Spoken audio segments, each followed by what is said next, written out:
All right. We are live and welcome to the next edition of Community Driven. I am Kevin Strosnider, your host. We have a very, very special evening planned tonight. Thank you so much for being here with us. We are at the Hopewell Prince George Chamber annual mixer at not our grand studios at 5200 Oak Lawn Boulevard, which is where we're normally at, but we are at the grand studios, the podcast room in Richard Bland College. One of the two state-of-the-art podcast rooms they have in here, and we're really excited to be here. And we're going to have guests all night long coming through, people from local to our community all night long. We're going to have several students from Richard Bland College. We're going to have professors and all these different things. I'm really excited about tonight, and I hope you tune in and join us as we highlight members in our community who are doing great things. And we have a great person to start off with. We have Mr. Jay Ellington from the Crater Planning. I'm always going to mess it up. Crater Planning District Commission. There we go. Jay has been a servant of our community, not just our community, but a public servant for many, many years, and glad to have him as the first guest on our community-driven podcast. So please stay with us and join us for the evening. We'll be on here probably about the next 2 hours. All right, Jay, let's get started. Good. First off, thank you for being here. I really appreciate you being here. Looking forward to talking with you. So let's just start off. Tell our viewers a little bit about you and what you do with the Crater Planning District Commission. So I guess I have a title. Mhm. So executive director for the Crater Planning District Commission. And I work with our 11 local jurisdictions, cities and counties in the region. And so we do economic development for them. We do housing for them. We do transportation projects and things with them, and then the environment. So we work in those primary areas with the local government guys. Sometimes we find them grants. Sometimes they find us grants. So we work together to improve the region and try to keep everybody moving forward. That's awesome. Awesome. Now you were telling me you've been in this capacity for 2 years, 50 years as a public servant. Tell us a little bit about that. Give us a little bit of history on Jay Ellington. Okay. So I've traveled around the world, I think, but I'm a native from Louisiana. Oh, okay. So what part of Louisiana? Way down south, northeast Louisiana. Okay. And so I right out of college, I was able to get a small director of parks and recreation job. Okay, so community recreation and engaged in the community. I've been doing that for a long time. So I moved a couple of times in Louisiana, ended up in Shreveport, Louisiana. And I spent 10 years there. And then left Shreveport, got a master's in business while I was in Shreveport. So I said, well, I better see if I'm going to use this or not. So one of my friends in California called me. And so I ended up in San Bernardino County, California. Wow. You have been a world traveler. Yeah. So I went from Louisiana out to California and then back to Louisiana, up to Virginia. And so I worked for Prince William County, Virginia, running their park authority there for 7 or 8 years.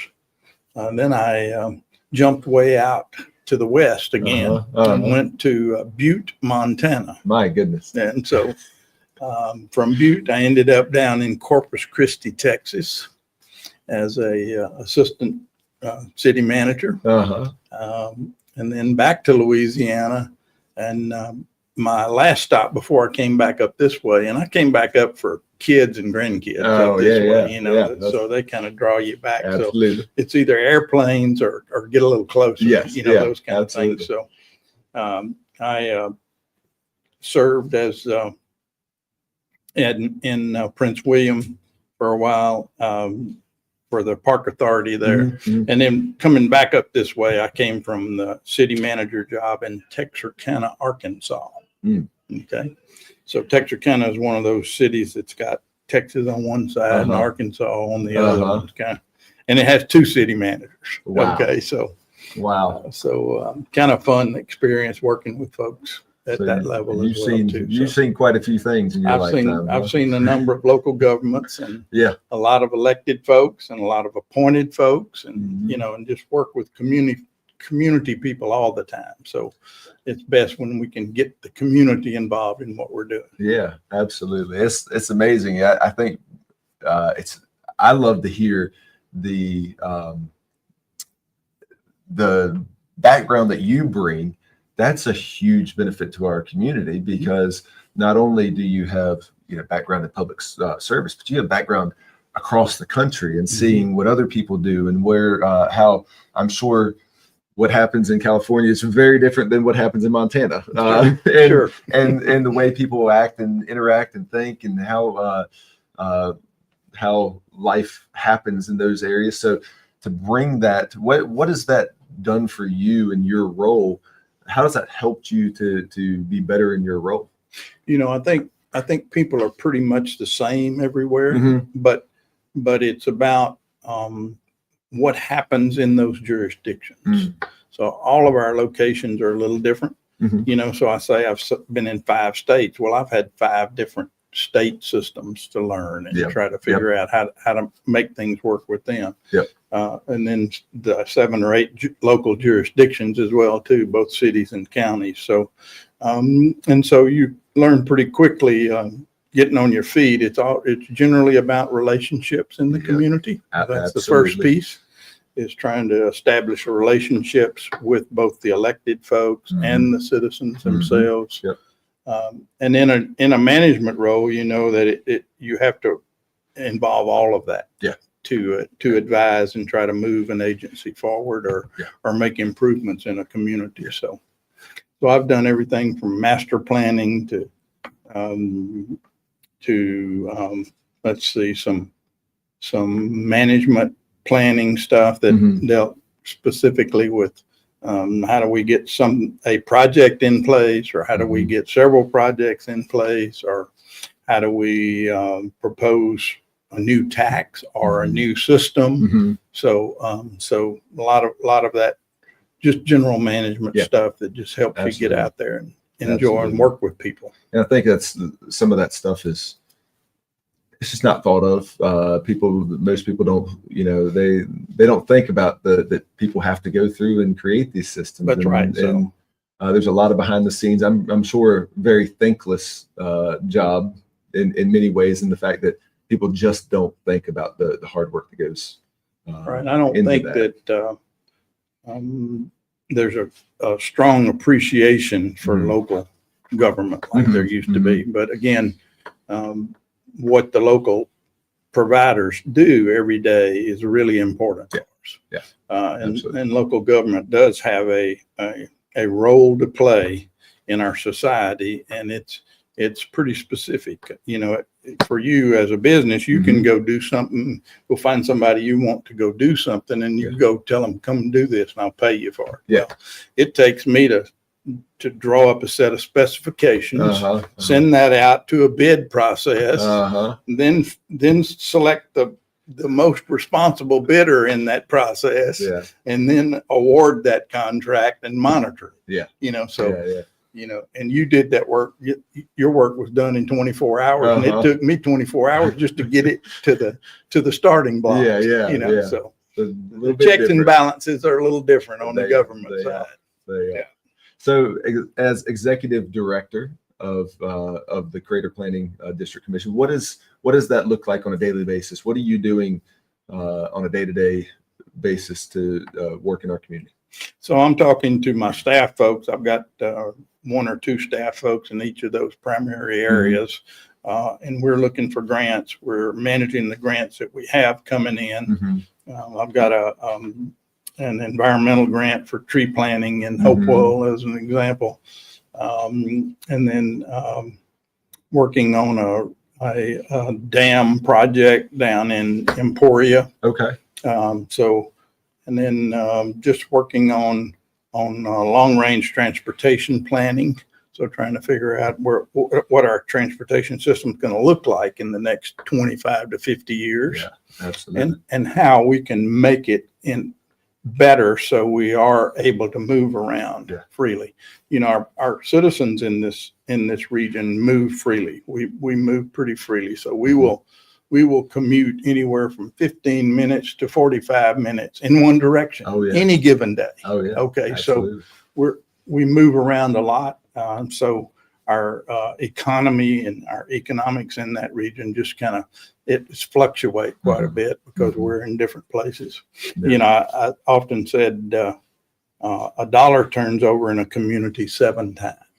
Okay. So you get to go spend it at the grocery store, at the drugstore, at the gasoline pump, at the cleaners, at the, you know, at the doctor, wherever you need to go. So it turns over 7 times in a community. So people don't think about that very often, but that's really important. And that's what makes the area work together. Absolutely. So absolutely.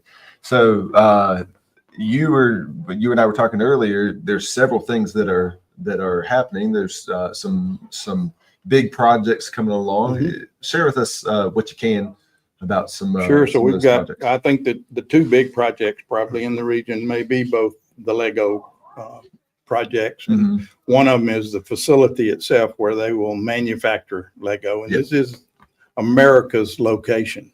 Okay, they hadn't had a plant in this part of the world up until now. So, and that's in Chesterfield County, and then in Prince George, they're putting in the transportation hub for that too. So where they will take their manufactured products, load it into trucks, and send it all over the country. That's awesome. Okay, so those 2 projects are really important, and the number of new employees, the number of employees they'll hire in those areas. They're already open up and looking for people. Wow. They've got an office. What kind of job, how many jobs are they estimating that it's going to bring to our community? I think there were 700 to 750 in the main plant, and I'm not sure about the transportation center. I don't think I looked that one up, but that's a lot of folks to put to work. Absolutely. Absolutely. We're gonna start wrapping some things up because we got a bunch of other people that hopefully are gonna come through. But Jay, we really appreciate. Let me ask you real quick. First off, is there anything you want to share? Anything that you want to get out to the people? Sure. When we're talking about community, let me share a couple of things out of my little reports. I keep these things up to date so you'll know something about the region. So our region's about 570,000 people. Wow. So that's part of Chesterfield all the way down to Emporia and Greensville County. Of our employment base is about 275,000 people. And we've got about 8,000 to 9,000 people who are actually unemployed in our region. So we have some people that are eligible for jobs.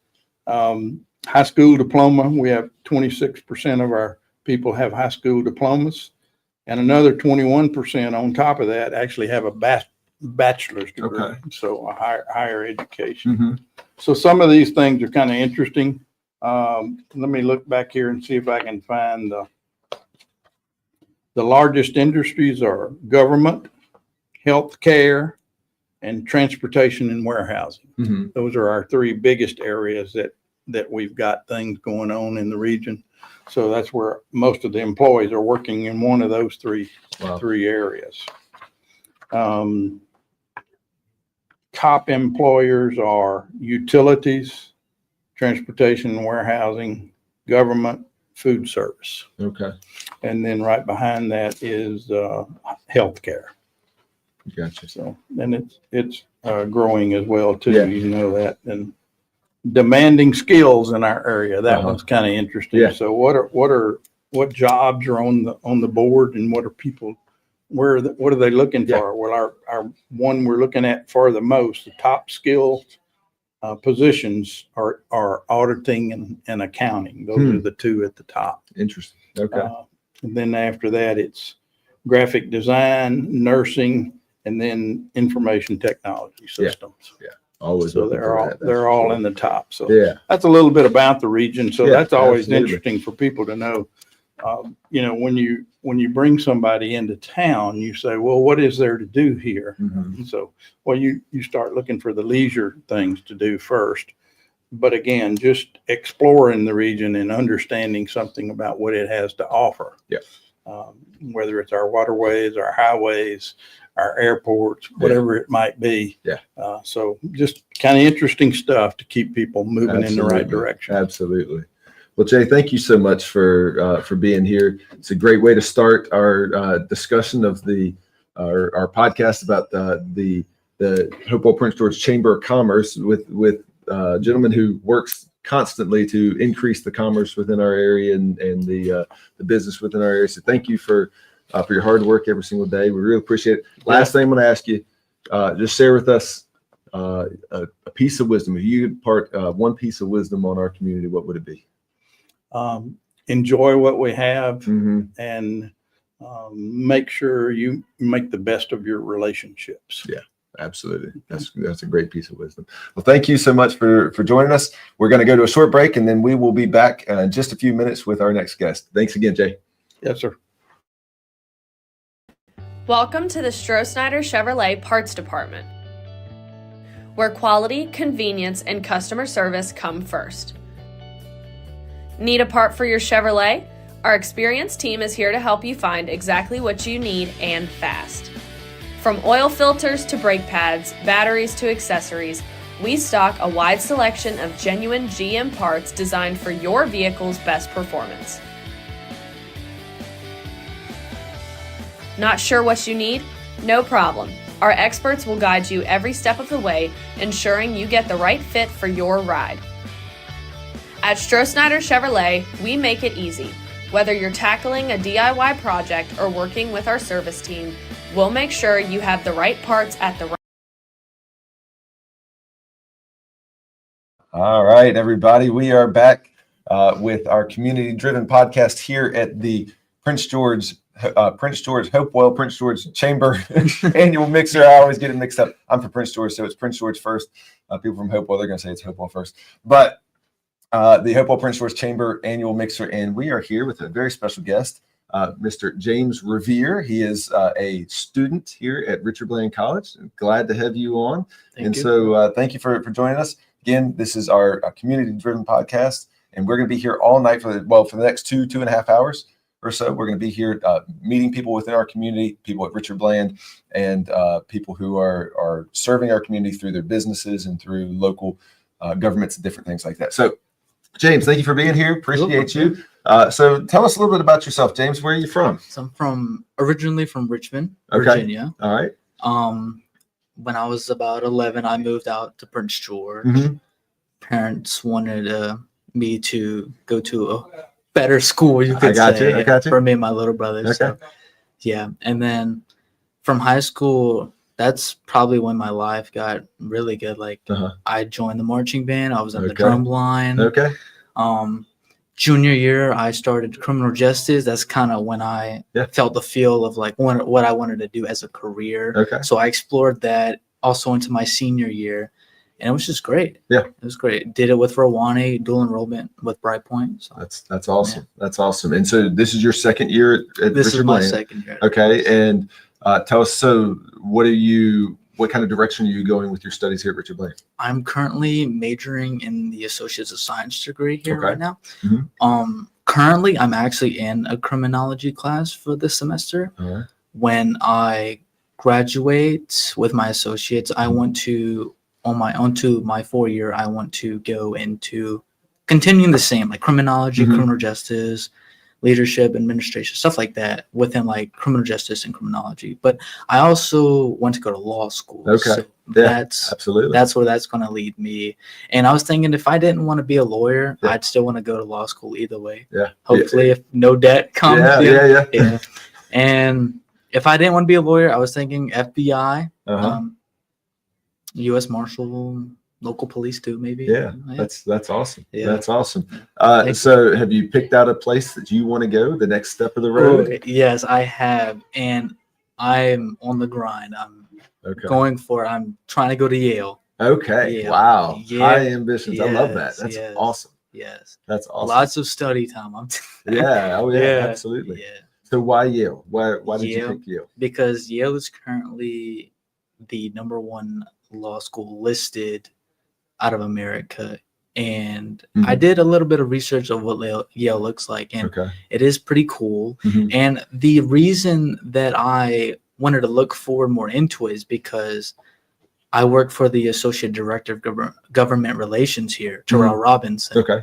And he's the advisor for student government as well. And so I work with them and under him directly as I'm his intern. So, I mean, lead intern now, because he's trying to get like an army of people. Yeah, absolutely. And so I forgot who it was, but somebody that he knew graduated from Yale Law School. And I was like, we were talking about the Transfer Scholars Network, which I'm also a part of now, because originally I wanted to go to William and Mary and do their concentration on criminology, public law, and society, and then go to law school that way. But I've started exploring more and more. So from the person that he knew as she graduated from Yale's law school, I was like, that's a good opportunity to consider, as they're a part of the Transfer Scholars Network. Because the Transfer Scholars Network, they consist of maybe 12 or more schools, like big top tier Ivy League schools. And connecting through that program, you can have a lot more connections with those type of schools. And you give your personal statement and you apply, and they'll see that you're part of the network, and they'll notice that more than just somebody regularly applying. That's great. So tell us about a little bit about your experience here at Richard Bland, and what's that been like? So my experience here, I would say, my very first semester, I wanted to join student government here, but I was shy. I was afraid. And so I emailed Terrell, which I didn't really know who he was at the time. So I emailed him. He was like, I forgot what I said, but we were talking about student government. I was like, I'm shy, and I just want to get a feel for the college first before I continue to go forward with anything. And so December came around. He was going to the General Assembly down in Richmond, the Capitol. And he was working on a bill to get Richard Bland separated from William and Mary. And I was his liaison for Richard Bland. I would participate in student government. So he needed somebody first. I skipped it a little bit. So he needed somebody first.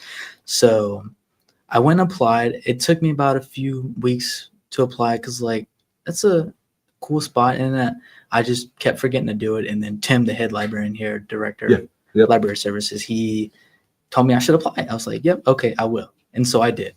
And I think he contacted me, or I contacted him to look over my application. But I think he contacted me, and then just went from there. This was right before our break hit for a Christmas holiday break. So he hired me, and we did one training on just telling me what to do and what I need to do, and just and then holiday break hit, and then when he went to the Capitol after fall break to do that, get ready for that bill. What was that like for you going up to? I'm assuming you got to go to the Capitol too. No, I didn't. Oh, you didn't get to go. No, man. No, I did. Have you ever been to our Capitol? No, I have not. Man, I have not. Do that, dude. That's quite. It's an eye-opening experience. I bet. It truly is. Okay. I bet.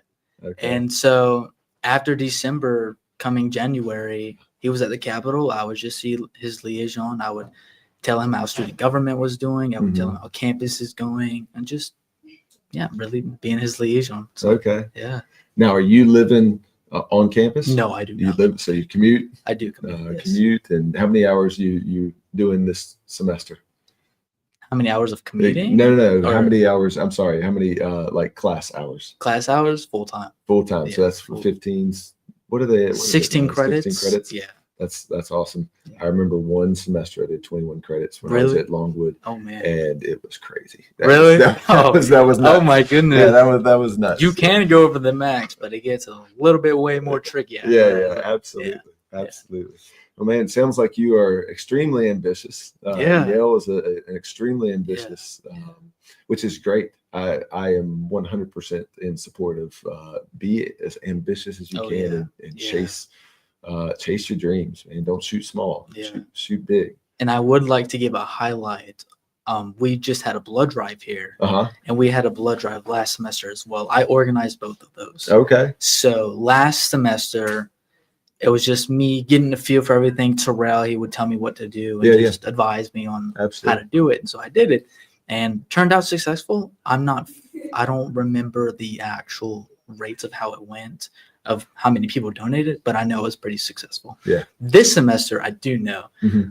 So this semester, I think, was even better than last semester. So we got our goal. We had a goal of 24, but we got 25.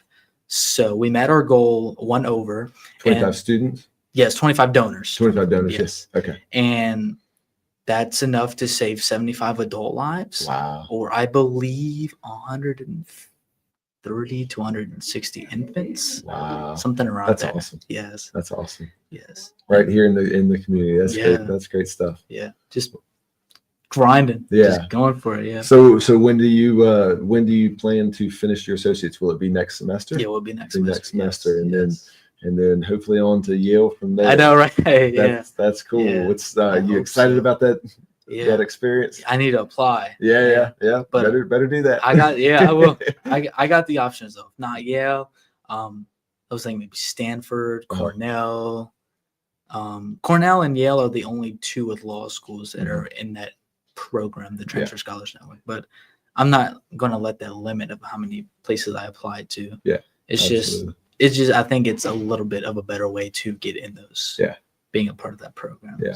So we're going to wrap up here, James. But before we do, I'd like for you for young men and women who are either here at Richard Bland or they're going to be going off to school soon. What kind of advice would you give them as they're looking forward to new experiences, going off to college? Your experience of that transition from high school to college. Give them a little piece of advice here. I would say don't be afraid and just go for it. Uh-huh. Just go for it. If you need help, ask for it. If you want to pursue opportunities that you think you can't pursue, go for it. Do it. See what you can do. Yeah. Yeah. Yeah, absolutely, man. Yeah. Well, best of luck to you. Thank you. I hope you do very, very well. I'm excited to hear about in the future. Thank you. We got, James Revere, the Yale grad, and either lawyer or in the FBI. That would be amazing.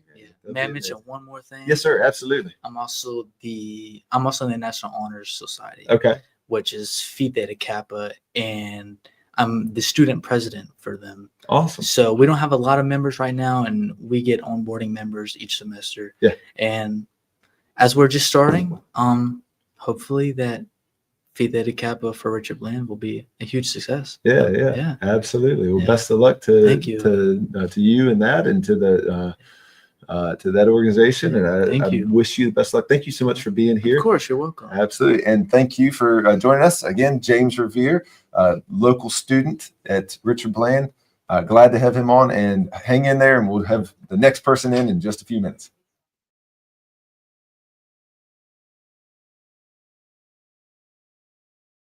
Right price. Stop by today and give us a call, because nobody treats you better than Strosnider Chevrolet.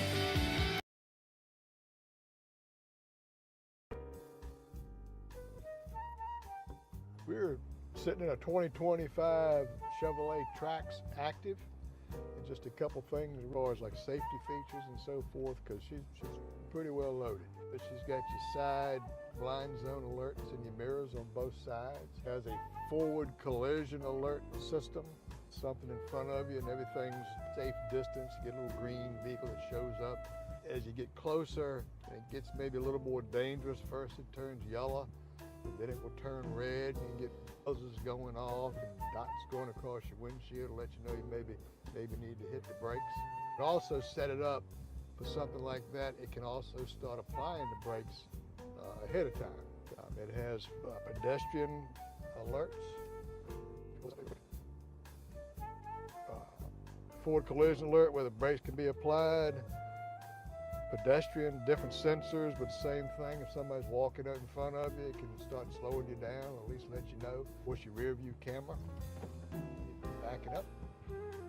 That's nice and clear, nice and clear. And then just for your cameras, you get those grid lines that can help line you up. They can turn with you to help keep you within the lines. So one of the things that's not talked about hardly anymore, airbags. They've been around for quite a while, but you have tons of airbags.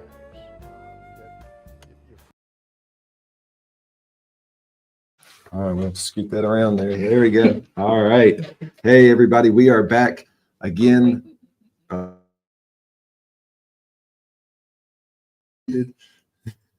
There we go. All right. We love this live stuff.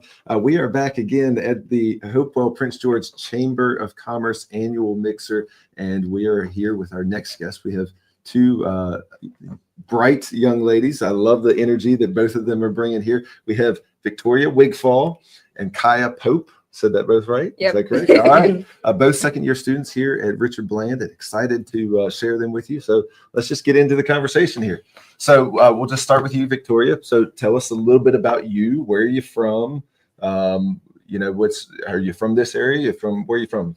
So I am from Midlothian, Virginia. Okay. And I am Midlothian High School? No, I went to Clipper High School, actually. Clipper Hill? Yeah. Okay. Not exactly. But yeah, and I am a philosophy and public policy major. Okay.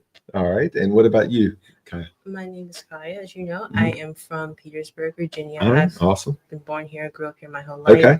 And I was actually homeschooled. Oh, Yes. My wife and I homeschool our 5 children. Oh. So yeah. So that's awesome. Awesome. All right. So from different areas, but both end up here. So tell me about your time here. We'll come back to you, Kai. Tell us about your time here at Richard Bland. Yeah, my time here has been really great. I really appreciate the small class sizes and the small campus size.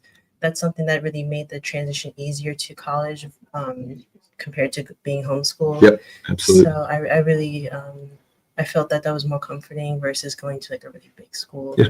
So that's probably my favorite thing about being here so far. That's awesome. That's awesome. And what about you, Victoria? Yeah, I really like it here. I really like the small classes. That's more my kind of thing. And then I also like the faculty. It's great faculty. So I was kind of worried that coming to a 2-year would be less, I don't know, educated, but they're great. They all have high credentials, and I really enjoy it. And the student body is great. And we do work studies, so we both work on campus. Okay. And I love it. It's great. That's great. And now, are you living on campus? No, I was living on campus last year, but now I'm a commuter. Okay. And what about you? I am living on campus. I've lived on campus since I got here last year. So tell us about that. Either one of you can go first. Tell us about that because that's only been 3 or 4 years, 5 years that campus life has been even available. Oh, has it? Yeah, it hasn't been. Wow. Yeah, it's when my wife went here, okay. She went to Richard Bland, got her associate's degree. Yeah, there was no living on campus. It was only commuter. So what's it like living on campus? Tell us about the residential life. I loved it, honestly, because I was fortunate enough. I had my own single room because I was a DA prior, so because of that, benefits. So because of that, I had my own room, so I really enjoyed it. The rooms, the suites, are really nice. Compared to majority of colleges, where it's just you share a room and it's cramped communal living. It's lovely. You have your own room, you share bathrooms with a few people. I mean, it's an easy way to make friends. I had 5 roommates, 6 of us in total. So it was an easy way to make friends. Yeah. So I really enjoyed it. Yeah, absolutely. What about you, Kai? So while I've been here, I've never actually had a single room. Okay. And I really like that experience because I really got to know people. And I feel that my best friends that I've made here were actually my roommates. So I've always lived in a dorm where there was 8 people, actually. Yeah. So I really like getting to know people and learning to live among them. It forces you to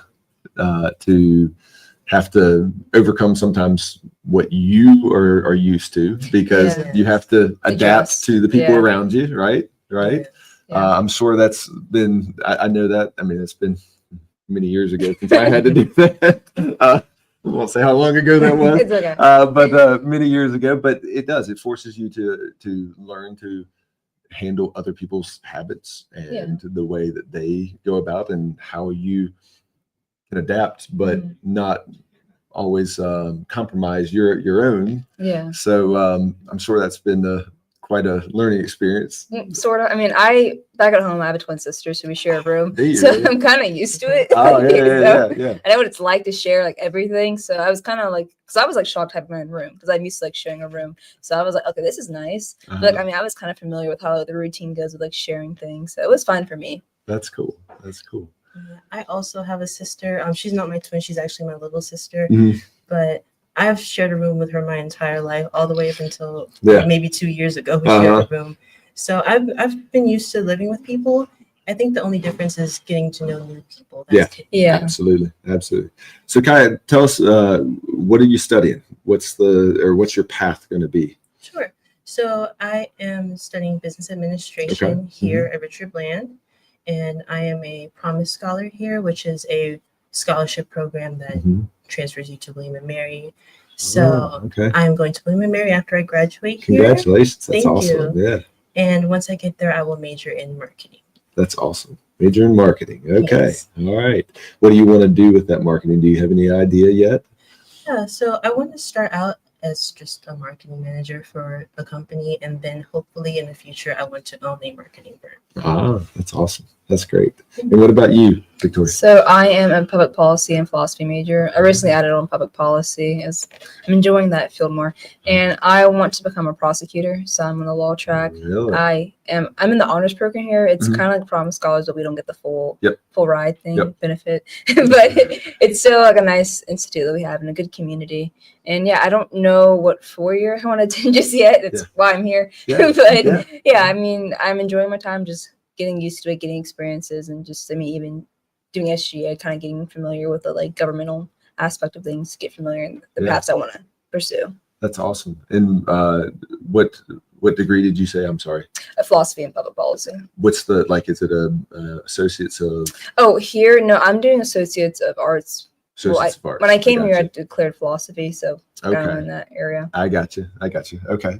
So that's neat. So different paths, different professors, but both the similar experience of high quality professors. Yeah, definitely. High quality professors. And that's even in our time when I went through, we did some dual enrollment stuff. I did that, and I know now the dual enrollment is actually available, that you can get your associates before you even graduate. It's like really nice. Yeah, that's really, really neat. But the quality of the professors when I went through was very, very high. I didn't actually ever come here. I just did it through Prince George High School. But but it's I think it's important that the people in our community know how great the quality of the education is through Richard Bland. So that's cool that has been y'all's experience. Oh yeah, that's great. Yeah, that's awesome. So now, do y'all work with Terrell? Do you do stuff? The gentleman before you actually worked with Terrell. Do y'all work with Terrell? So I'm a part of SGA. I'm the vice president. Okay. So he's the advisor for that. Okay. And I also have a club at Clay is also part of. She is our PR. Okay. And I have a Rotary Club, and he is the sponsor of that club. Awesome. Well, so. Awesome. Okay. You said you're what'd you say for the student government? I am vice president. Vice president. You're vice president. So I work with Terrell and James. Tell us about that. About being a vice president. It's new. It's pretty fun. Typically, I don't like doing those kind of things. Like high school, I kind of shied away from that. But like going into Richard Bland, I was like, I gotta try it more. Yeah. So I've been enjoying it. And I mean, with our president, she does soccer, so there's some meetings that I had to lead on my own. So I had to like lead our last meeting actually. Yeah. So I mean, it's not bad. I mean, it's really like getting me out of my comfort zone, trying new things, and I've been enjoying it. I love community service and volunteering. That's like what my club is all about, Rotaract. So doing SG, I get to do a lot of community service projects, outreach, which I love. So it's been great for me so far. Tell us about Rotaract. Rotaract. Yeah. Rotaract. So we are. Oh, can I say it? No, that's either one. You can go ahead. If you want to share, you can. Yeah. So I joined in April of this year, and I've loved my experience so far. I got to get involved in the community. We volunteered with the Petersburg Home for Ladies, and then we've also done some community cleanups and of course things around campus like blood drives and things like that. And I just love to help people. So That's the main reason why I joined. And now I'm PR, so I get to so you get to have that on my explore, resume. yeah, you get to explore your field that Yes. you want. That's awesome. That's awesome. Well, thank y'all so much for being here. I really appreciate it, and I wish you the best of luck. You can tell that y'all are have a bright future ahead of you. I could just see it. I could feel it in your energy. I love feeling people's energy, and so I could definitely feel it in y'all's energy. So before we wrap up, just both of you, and I'll go to you first, Victoria. So give us a little bit of wisdom, a little something for the people who are either here at Richard Bland currently, or they're looking to go to Richard Bland in the coming years. Give them a little piece of wisdom that you could share with them about your experience. Okay. I would say get involved, like, because we're a small campus, it's like really easy to like get involved, get connected. Yeah. So take whatever you can get. I mean, they have a lot of opportunities there. The school will pay for it, so it's free. So I mean, my sister, she goes to Virginia Tech. It's so much harder for her to like find things, get connected. Yeah, she can't find anything. Like I've had so many great things come from just me doing things that they've offered here. So take whatever you can get. Make use of it. I mean, really, have fun. Absolutely. Kaya, what wisdom would you share before we wrap up? I would just say, don't be afraid. You know, that kind of goes back to what Victoria was saying about getting involved. You know, the worst thing that someone can say is no. Yeah. So absolutely, it's always important to make your name known, get out there, get involved in the community, and that can also benefit you in the future. So. Absolutely. Well, continue to be bold and continue to push for your dreams. And I look forward to hearing great things from both of you. Thank you. It's very nice to meet you. Thank you for joining us. And please support not just these young ladies, but all the students here at Richard Bland. Thank you for joining us, and we'll be back in just a few moments. Front airbags. You've got your rear airbags, got airbags on the side. Hopefully they would never go off, but if they do, you can be fully enclosed with airbags. Again, you hardly ever hear about them anymore. They've been around forever, but they can really help you. Okay, one thing we did forget, the lane keep assist. And driver can control that. That's one, if you like crossing lanes and so forth, without your turn signals, it can kind of nudge you back a little bit to keep you within the lanes. Here's the IntelliBeam feature. Say if you're out in the country, nighttime, your high beams can be on, but if she senses something coming towards you, it can automatically go down to your low beams, so you don't have to always be flicking your flashers and so forth. So safety features that could help make you drive a little bit better. This is Dave Benson. I'm at Strosnider Chevrolet. If you have any questions, come see us. Give us a call.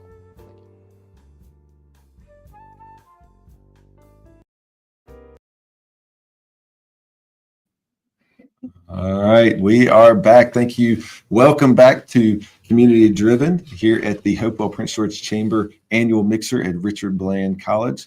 Excited to have Joey Trapani with us. Joey is, did I say that correct? Yes, sir. All right. He is the newly fresh head of what's the official role? Yeah, so I newly minted hospital president of yes. Southside Medical Center, community hospital here in Petersburg. Awesome. Yeah. So tell them how newly minted. Yeah, so today is day 4. Day 4. That is crazy. So we were joking, just no tough questions. Yeah, absolutely. On day 4, go easy on me. Absolutely. Very honored to step into the role. Yeah. Many in the community know my predecessor, Brenda Woodcock. She has been a nurse for 30 years. She's done tremendous things at that hospital. And so excited to be here. Yes. Well, thank you so much for being here. I really appreciate it. And this is great because then people within our community, they need to know who's in charge of the local hospital. So this is great. Thank you so much for coming on. Of course. So tell us a little bit of background on you. You said you've been with Bon Secours for a while. Tell us your background, your history, what brought you to this point. Yeah, I've been with Bon Secours for 5 years. Prior to that, healthcare brought me to the Richmond area, Petersburg specifically. So this is my second round through Petersburg. Okay. And in 2013, I became the CEO of Poplar Springs Hospital, Oh, yeah. which is a local psychiatric hospital. I was there for about 5 years. Did a couple of other consulting jobs in healthcare locally in Richmond, and had me travel all across the United States. Wow. and had the opportunity to come to Bon Secours as the chief operating officer at Richmond Community Hospital. Okay. So working with very underserved community in the east end of Richmond. Yep. Historic, just an amazing culture at that hospital. From there, I went to Southside Medical Center in Chesterfield. Okay. And most recently was serving the market from a behavioral health perspective. And like I said, on Friday, stepped into the new role. Yeah. Wow. So wow. Yeah, it's good to be here. Yeah, absolutely. Absolutely. So in all, how long have you been in healthcare? I started in healthcare in 2008. Okay. My background in healthcare is all on the psychiatry side, on the behavioral health side. Okay. I worked at a hospital in Florida. Went to school to be a teacher and wanted to be a high school football coach and a teacher. Okay. Graduated college, started working in real estate in Florida. And in 2008, the bottom kind of fell out of real estate everywhere, but particularly in Florida. And so I fell on experience that I have, some live experience that I have. Both my parents are deaf, and so I speak American Sign Language. So there was an organization in Florida that treated deaf and hard of hearing kids. I needed a job. I went there. They hired me as a tech. I was working on the floor, and from there just fell in love with the industry, the work, the impact that you can have on people in a hospital, and kind of worked every position in a hospital you can up until this point. And that's been how we made a run of career in healthcare. That's awesome. Where'd you graduate college? I went to the University of Central Florida. Okay. In Orlando. UCF. UCF, go Knights. Yeah. I've got two cousins that went there. Okay. Absolutely. Very cool. You don't hear that up here that often. So I graduated from UCF, and then as my family settled here, did my MBA at University of Richmond. And finished that in 2023. Wow. Wow. So went back to school, had no kids. Graduated school, had gone through a pandemic, and had 2 babies. So and another degree. It was a crazy time. That's awesome. That's awesome. I understand that fully. I've got 5. So yeah. How old are they? From 15 to 1. Oh, geez. We thought we were done after our 7-year-old, and here we are with our 1-year-old. So 1 to 15. yes. Well, yeah. Blessings to you and both of us. 2 of which were born at Southside. Excellent. Yes, 2 of which went. We had wonderful experiences. I love hearing wonderful I love hearing that. A lot of what we're going to talk about tonight, we have the opportunity to be a presenter. Okay. And, part of what I'm going to take time to speak about is just what we do, right? What the hospital offers. Yes. A lot of people don't know we're a level 3 trauma center. A lot of people don't know how our NICU performs, our neonatal services for premature babies. We deliver, I don't know the exact number, but this year we've delivered 100 more babies than we did last year. Right. Wow. So the hospital is growing, and the care that's provided there, you can give testament to it. Absolutely. It's a pretty cool thing to see. Yeah, that's great. Yeah. That's great. Now, your role, what is a day-to-day what does that day-to-day activity look like for you? What do you do on a daily basis? I like to be very present, right? So a lot of my day consists of getting out of the office, going to our different units, going to our different floors, talking to employees, talking to patients, talking to physicians, learning from them how we can improve what we're offering to our patients. And, just like any other industry, we're very metric driven. So we're looking at patient experience. We're looking at associate experience. We're looking at safety metrics. We want to make sure that our quality that we're offering is top notch. The only way that as an administrator who really has no medical credentials, I'm not a doctor or a nurse, the only way that I can influence that is to listen to those team members. So that's what the majority of the day is focused on. And then, there's strategy and there's finance and there's capital planning and all the elements that go with running a large building. Absolutely.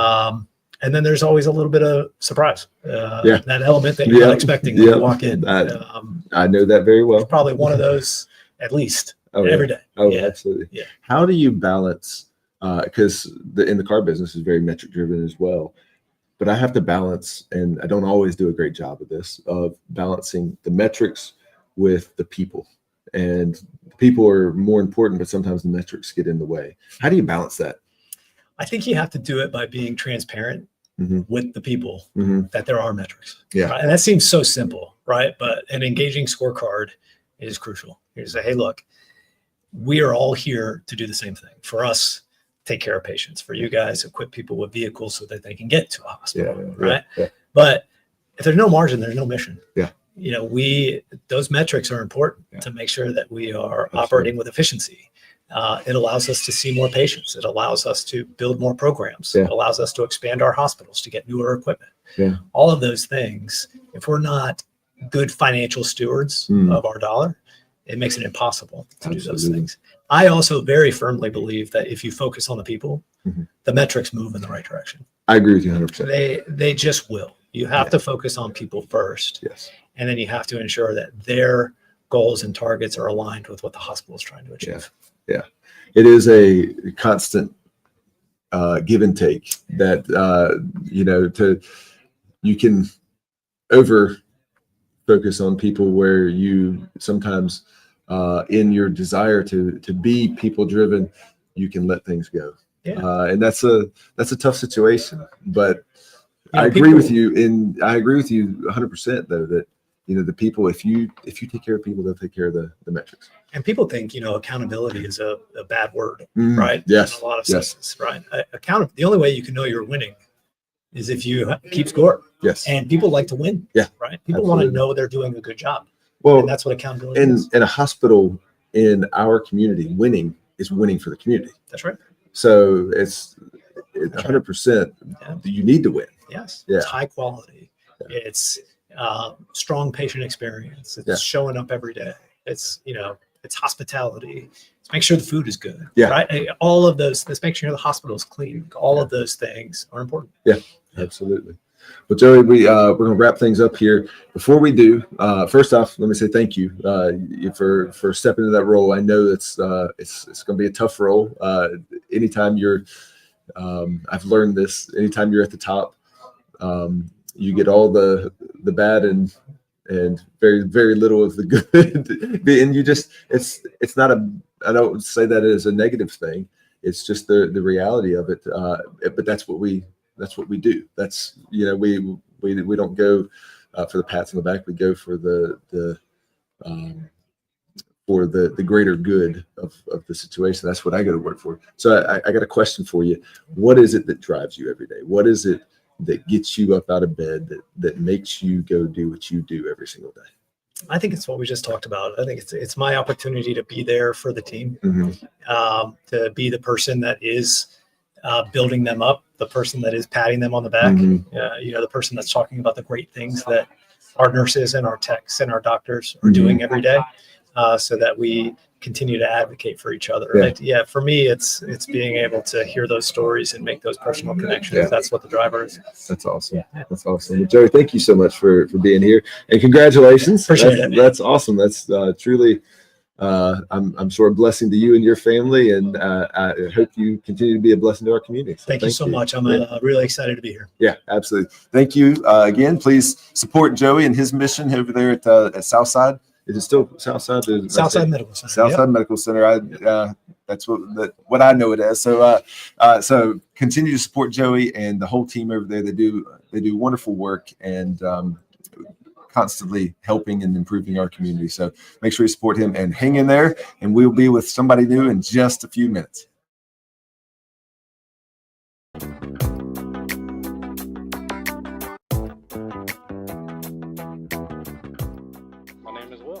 My name is Braden. Hi, I'm Robert Hamilton. Everybody called me Tank, but my name is John. Zachary Hogg, Senior. Parker. My name is Ryan Hayden. Kevin Daniels. You gotta start with a hammer. You never know when you need a hammer for anything. Trusty flashlight. And then one of the most important things is my scan tool and my computer.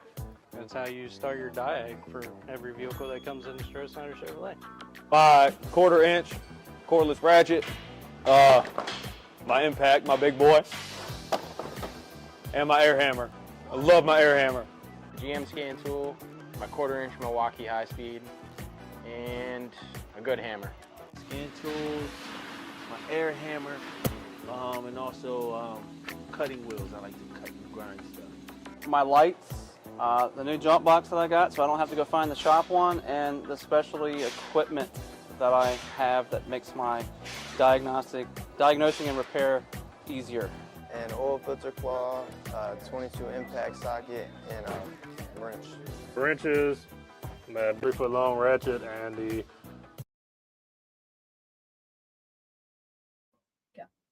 All right, everybody, we are back here at Community Driven at the Richard Bland. My goodness, I'm going to get this one of these days. I'm going to get this straight, Jason. We're at Richard Bland College at the Hopewell Prince George Chamber Annual Mixer. This, you got to love live, because in live, if you mess up, you just got to go with it. And, you know, it happens. But we are with Mr. Jason Yancey. Jason is with Old Dominion Brush, Yes, sir. correct? And Yes, based out of Henrico, but do business in this area. Yes, sir. So thank you for being here. Yeah, absolutely. So tell us a little bit about Jason. Before we get into Old Dominion Brush, tell us a little bit about Jason Yancey. Yes, sir. So like I said, my name's Jason Yancey. I grew up in Chester originally. Moved to Hopewell about 5 years ago. Graduated from Thomasdale, class of 16. Go Knights. Graduated from ECPI in 18 with a bachelor's in criminal justice. Okay. And somehow find myself building diesel motors. That's cool. Tell us a little bit about the Old Dominion Brush. Yeah, so it's a really good company. It was family owned for quite some time. My mom's worked there for like 30 years. She's been there her whole life. Wow. I think almost everybody in my family has worked at ODB at some point in their life. So yeah, it's a good company. It's based out of Henrico. They build brooms for street sweepers is where it started. But then they have ventured off into like leaf and debris collection units. The way I describe it is it's a big trash truck with a vacuum on the side. And I build the motors for said vacuums. Okay. Because it runs off an auxiliary motor. So awesome. How long have you been doing that? 4 years. 4 years. 4 years. 4 years. And plans to continue that? Or you? For the time being, yes. I'm trying to find some footing. I want to use that criminal justice degree in some fashion. But no, I mean, I really enjoy it. It's nice, you know, building motors. I enjoy working with my hands, so it's awesome. So tell me about Old Dominion Brush. What is, you said that y'all do some business down here in the Hopewell area? Yeah, so we've got a couple smaller units that we just sell parts to. For the most part, a lot of our business is North Carolina, and quite a few in Canada. We've got contracts with New Zealand. We're all over the place. Wow. And where in Henrico? Right off Williamsburg Road. Okay. Yep. All right. And you've been there 4 years. Yes, sir. But with a criminal justice. I know. Yeah, it's odd when I tell people that. You know, I was going through the motions, going through college, and I bought my house in Hopewell, and I used to work for a garage door company, which was also super fun. But you know, I bought a house, and I needed a little bit more. And you know, my mom, she's worked there for forever, so I had a little bit of connection. Yeah. And she got me in. It helped pay the bills, and then I just kind of fell in love with it. It was a lot of fun. So tell us the experience of working for, you said it was a family owned. It was, yeah. They sold to a company called the Alamo Group 7 years ago. Okay. I believe it was 7, close to. And since then it's just, I mean, quadrupled in size. Yeah. So got a lot of brothers and sister companies that help us send parts. We, have given us a lot of their business, and we are just all over the place. Wow. So. Wow. So you're not even a salesperson. I am not sales. You're doing a good I'm in the back. selling, Yep. I'm in the back, blue collar, building diesel motors. Yeah. Hey, I'll do what I can. Yeah, absolutely. And in Hopewell, you're current resident of Hopewell. Yes, sir. And have some other ventures going on that yes, maybe we can't discuss right the not right moment. now, but hey, remember the name, remember the face, you'll understand soon. Yes. So tell us a little bit about you, your outlook, your philosophy on life, where you want to go, so that when people do hear the name in the future, they'll kind of have a preview of what to know about Jason Yancey? I like I said, I moved to Hopewell 5 years ago, and one of my biggest things is get involved in the community. Nothing's going to change by sitting down and complaining about it. You got to get out there. You got to do something. If the opportunity presents itself, jump on it. Yeah. And I've always been taught it's one of those things. If you want something done right, you got to do it yourself. And that's where I'm at in life. I've had a lot of opportunities present themselves, and I have a couple opportunities to make really big differences in my community, and I will jump all over that and give it everything I got. So that's awesome. That's awesome. Well, look forward to hearing your name in the future here. Stay tuned. We, again, can't necessarily come out and say exactly what is going on, but remember the name Jason Yancey. Jason, before we go, tell people so let's just say you're in a situation where all of Hopewell, and we're just going to stick with Hopewell for the moment, all of Hopewell is looking to Jason Yancey, and Jason's got 2 minutes to impart some wisdom and something to really just better people's lives. What would you say? I really don't need 2 minutes. That one's easy. Is love thy neighbor as thyself. I will live and die by that quote. So I don't need 2 minutes. That's it. That's awesome, man. That's awesome. Well, best of luck to you, not only at Old Dominion Brush, but your other future ventures. Thank you very much. Look forward to, and keep that name in your mind, Jason Yancey. Thank you for being here, and thank you for having me. And enjoy the evening. Hey, appreciate it. Thank you. Nice to meet you. Nice to meet you.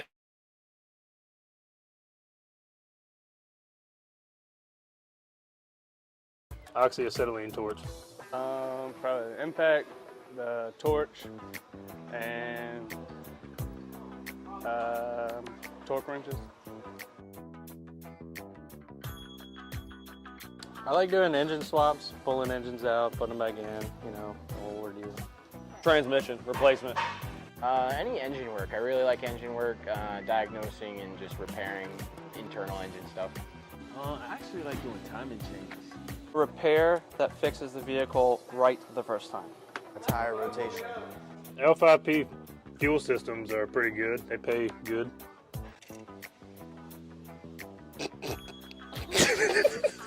Engine repair, just my favorite type of work to do is engine work, so usually that's what I like to stick to. Working next to Ryan would be one of the hardest challenges. But other than that, it was a Hummer that had like some CAN bus issues and a lot of electrical problems. And I hate electrical work, but I like to learn. I had to replace rear main seal, both valve covers, and the oil pan gasket on a Hummer. And there's a lot of extra things on a Hummer that needs to be taken apart, so that was probably the biggest job I've done so far. It was a misfire. Couldn't figure it out for a long time, tried electrical and everything first, and then it ended up being a really bad internal problem, like the camshaft was scored, and so I had to pretty much rebuild the whole engine. I had to find a broken wire, and I had to replace the whole harness of a Camaro. Yeah, that was challenging. I had one where a high pressure fuel pump was actually causing NOx sensor performance codes, and it became a long drawn out ordeal until we figured out what was actually causing it. I have not diagnosed anything, but I hope I will soon. All right, everybody, we are back with Mr. Adam Perry from Callian Hospitality. Here we are again at Richard Bland College for the annual Hopewell Prince George Chamber Mixer. All right, I'm gonna mess that up several times tonight. I've already messed it up several times. Adam, you only get to go through this once. I get to do it a ton of times. But Adam, thank you so much for being here with Callian Hospitality. Yes, sir. Said that correct? Yes, sir. Okay, you got it. So Adam, tell us a little bit about Callian Hospitality. Well, we're a family homegrown company, and it's important to me to work for a company like that. So we're based out of Richmond in the Short Pump area. However, a lot of our hotels started out right down here and still obviously exist and growing in the Hopewell Prince George region. And I myself am on the board of directors. Awesome. it is a big deal for us to be a part of this and, Yeah. and down here Yeah. in this location. We are very military family focused. We've got a lot of veterans that work for our company, and to be involved in this community and continuously try to give back is why it's important for us to be a part of organizations such as the chamber and to be involved in days like today. Yeah. So Calian Hospitality, do y'all just manage, or do y'all own the actual? Both. So both own and manage several hotels within our area. So name the ones within our area within the. Sure. So we've got a brand new, recently renovated Hampton Inn right off of exit 45. So right at the back of the Fort Lee base. Added, I mean, everything. Got it down to the struts, built it right back up. I mean, it's spectacular, really. Absolutely. Right next door, we've got the Holiday Inn and Suites, and both of these are on Crater Road at exit 45 off of I-95. Yep, absolutely. Up the street, we've got in Hopewell, we've got the Candlewood Suites Hopewell, which is right across the street from the Sisiski Gate, which is the front of the base. Just a few blocks down from that, we've got the Holiday Inn Express in Hopewell. And in Colonial Heights, we've got the Comfort Suites, which is one of our first properties that the company ever was involved with.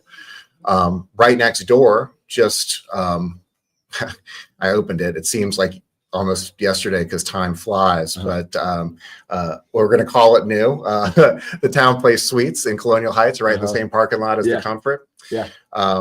And up the street, we have a actual brand new property in Chester that we've just built, which is the Candlewood Suites, which is 151 suites, and it's practically, down the well, it's not practically, it's on the same street as Lego as the crow flies. So we're excited for that opening. But we opened to gangbusters. I mean, we're really killing it. So that's awesome. And tell us, so what is your role within the organization? I'm the director of sales strategy and performance. So I've recently been promoted off of a senior regional director of sales. So instead of focusing strictly on several properties, anywhere from 9 to 18 in that given role, where I not only am a bit hands-on with our directors of sales and sales managers, I'm responsible for the performance of those hotels. In my new role, it's a very overarching position out of the corporate office. And military and the government has quite a bit to do with that. But we're working out what the portfolio side of my new job, which was created out of need, looks like, as far as what can I bring to the table as far as my experience in training and the growth of this company. Now, the growth of this company, I'm going to make an assumption. Tell me if I'm right. Probably has something directly related to the growth and the transitions within Fort Lee as they transitioned over the years from a more residential base to a more what's the word? Well, let's put it like this. I mean, training. Training. I mean, 1/3 of our military gets trained at this base, and we're so very fortunate to be involved with it. We've got a great relationship with the Holiday Inn that's on base, and the other hotel, I believe it's the McIntosh as well, on base, and together they equal over 1,300 rooms a night, and that spills out into the community. And it's our job to make sure that the troops and their families that come to visit them are safe, secure. They feel like it's a home away from home, and it's our privilege to provide that for them. Yeah, absolutely. So tell us just real quick a little bit about Adam Perry. Like, who is Adam Perry? Who is Adam Perry? Okay. Well, my passion before I started with Calian was always sales, and my background is very much in door-to-door sales. Pyramid schemes and things of that nature. I'm the guy that would show up with coupon books at your door. When you're trying to watch The Simpsons with the family. You knew that face from somewhere. Yeah, that's right. Showed up at your door. That's what it. Possibly from North Carolina, Florida, Georgia, South Carolina. Hello, everyone. But I started my hotel career in Florida, working for the Watkins family at the Naples Beach Hotel and Golf Club down there, which recently sold, sadly, but turned into a Four Seasons. I've got a good friend that works there, which is amazing. And from there, I knew that hotel sales to transition to that was what I wanted to do. Of course, I believe today you can move up a little bit faster than I did, but everybody that I work with and in that corporate office came up very much the hard way, where you have to work years and years in a certain aspect of hotels to move up and, spend your time in all departments. I started out in the reservations department and then ran a front desk and, spent a year in housekeeping and, and then from there, business travel sales manager, group sales manager, director of sales, and moved from Florida to Kentucky and now back home where I was born and raised in Richmond, Virginia. And it's good to be back. And I was so fortunate to fall in with Callion Hospitality that saw the potential in me to be a leader of our leaders. And sky's the limit. When I started here 4 years ago, we were under 20 hotels, and now we're approaching that 40 mark, and that's awesome. It's incredible growth. That's great to be with the company that does it the right way. And it's great. It drives our economy. It drives the local jobs and different things. So that's great, and it's a big support for the military in our area, which is awesome too. It's a focus for us. It really is to give back. Every hotel has its own charity that we try to give to as well, and the family I work for is extremely kind. That's awesome, and it's important for me to be a part of that. That's awesome. Well, as we wrap this up, first off, thank you for being here, and thank you for being part of our community and working for our community and for the military. As we wrap this up, though, give us, if you could share one piece of wisdom for with our community and the people in our area, what would that be? I'll quote my dad, who turned 86 just a few days ago, who said, "Adam, how hard is it to be nice?" Profound. How hard is it? I don't know. Because you see the wear and tear on people's faces every day, and you've heard of doom scrolling, and people are really agitated in the world with all these changes going on right now. But just be nice to your fellow man, please, and we can all move forward together as one, and live in a better world. That's awesome. Well, that's great advice. So great stuff. Tell your dad thank you for that. Well, thank you for being here with us. We're about to transition. We'll have somebody else in here in just a few minutes, but please support Adam Perry, Callion Hospitality, and what they do to support our community and to support our military. So thank you again. Thank you, sir. Appreciate you. Probably this LML fuel system that I'm currently working on. They're all challenging. I don't know, everyone's got its own challenge. Some of them are noises, some of them is electrical, and we'll spend hours chasing down one little wire, so usually electrical pairs get the most trickiest. I don't really like working on them, but when you complete the jobs, you get that moment of success, like you did a good job, and it makes you feel successful and you're proud about it. And it's a good feeling to have. Knowledge. I like to learn. I like the learning process of fixing things and diagnosing things. Just solving problems, different either electrical or mechanical problems. Just helping people out, really. That's my main thing. Saving money. It's what I've been doing since I was 17 years old. So, Zachary Hogg, Senior.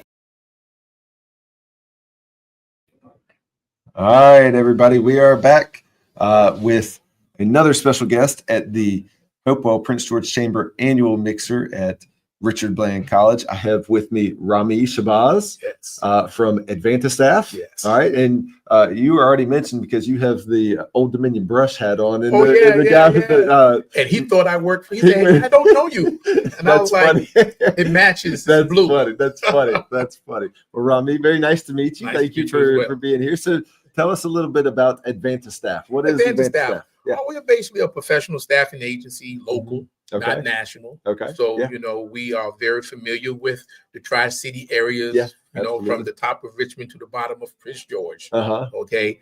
We hire for mostly light industrial manufacturing, but also, you know, for certain professionals, engineers, biochemists, scientists. Wow. Right. Wow. CEOs, you know, whatever they need. Really? Yes. That's neat. How long has the company been around?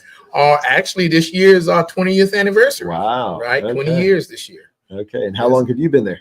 About 17 years. About 17 of it. Right. Wow. Yes. Wow. The advanced staff is part of a larger family group, the Wofford Group. Okay. So I've been with the Wofford Group about 24 years now. Wow. Yeah. Okay. Yep. And what is your role with Advantage Staff? I'm the senior account manager. I do a lot of interviews. Okay. You know, I look at a lot of resumes, but Absolutely. we go to certain facilities when they are new. They may need some help, a second pair of eyes, do job safety analysis, you know, maybe a little bit consulting, you know. So we kind of, you know, got our hands in different pots. Yeah. Yeah.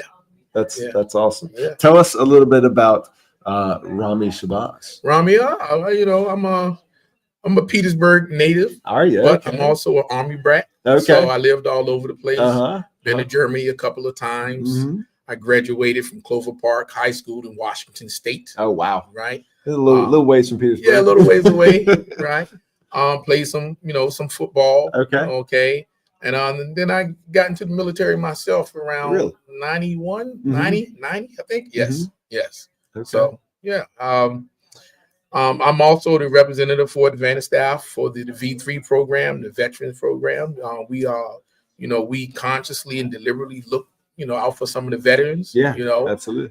Go to a lot of veteran job fairs. You know, folks created the ETS. You know, retired from the military, so they're looking to become a civilian and they need some help with that. Yeah, right? absolutely. So we're here to assist them.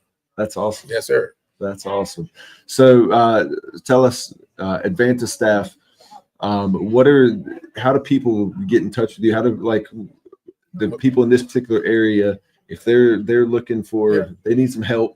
Yeah. Are you more on the side of helping the business or the side of helping the employee, or a little bit of both? It's definitely 50-50. Okay. We are vendors for our clients, right? This is a client, right? But we are also for the community. You know, like I said, we're part of the Wofford family. The Wofford family is a staple in the Tri-Cities community for many years. The Wofford family, or the Wofford group, they're celebrating consequently this year 50 years. Oh, wow. Okay. So a lot of people hear about us through word of mouth, actually, right? So yeah, you know, we do some advertising on Indeed and some of these platforms as well. But a lot of people, oh, my dad worked for you all 20 years ago, or my dad worked at Precon or what have you, which was in, you know, for years, right? Yeah. So at one time, Precon employed over 1,000 people, right? So I managed those 1,000 people. That's cool. Right? I was an on-site manager at the time, right? And I've been in many different roles with Advanced Staff and as well as the Wofford Group. That's awesome. I started off, you know, came here from Washington, actually to get a job with Virginia State University as an extracurriculum program coordinator. Okay. Right. And, you know, that's a state job. State kind of take a long time to get the ball rolling. So I had to go find a job somewhere. Right. So I ended up at one of those Wofford companies. That's okay. awesome. And then next thing you know, 24, 25 years later, yep, you know, I'm the senior account manager. That's right? awesome. Yeah. That's how it goes. What gets Rami out of bed every morning to get up and do what you do? I'm gonna tell you, you know, everybody kind of get, you know, the day-to-day, you know, hamster wheel or whatever. Yeah. But when people need a job, you know, I mean, people, my phone number is out there. Yeah. Right. Sometimes they don't call Advantage Staff; they call directly to my cell phone. My son is out of high school; he really needs to work. Or, hey, you know, I got a daughter that's moving over here. She just got married. You know, she needs a job. You know, or what have you. Right. So we help those people out. Right. Yeah. And it's good when I go into a facility I haven't been in for, you know, a couple of years. Yep. And I come through the door and you got like 8 or 9 people. Hey, Rami, hey, he hired me. That's you know, cool. And you know, that makes me feel good. Yeah, you know, absolutely. Oh, man, what are you doing? Oh man, I got married. I got a couple of kids. I bought a house out there in Chesterfield. Thank you, man. Yeah, you know, that's great. I get letters. People will write me letters and say, hey, because you gave me this opportunity, now and I'm a, you know, this, I'm a I'm the vice, president for this company or what have you, and you gave me that opportunity. So that makes me feel good. Yeah, It's worth it. absolutely. Yeah, That's awesome. That's definitely. awesome. Yeah. Well, thank you so much for being here. We really appreciate you. And appreciate getting to learn about Advantage staff. I really didn't know anything about y'all. So this is awesome. And to see that your passion, you can tell your passion for it, which is great. Before we go, leave us with a piece of advice. If you had this whole area, the attention of everybody in this area from Richmond to Prince George, and they were all chanting Rami, Rami, Rami. Oh, man. What piece of advice would you give? What piece of advice or wisdom? I would say, hey, don't burn your bridges. Yeah. Reach across the aisle. The same people that you saw, when you was coming up, they may be coming down, and they, you need to pay it forward. Yeah. Yeah. Absolutely. Yeah.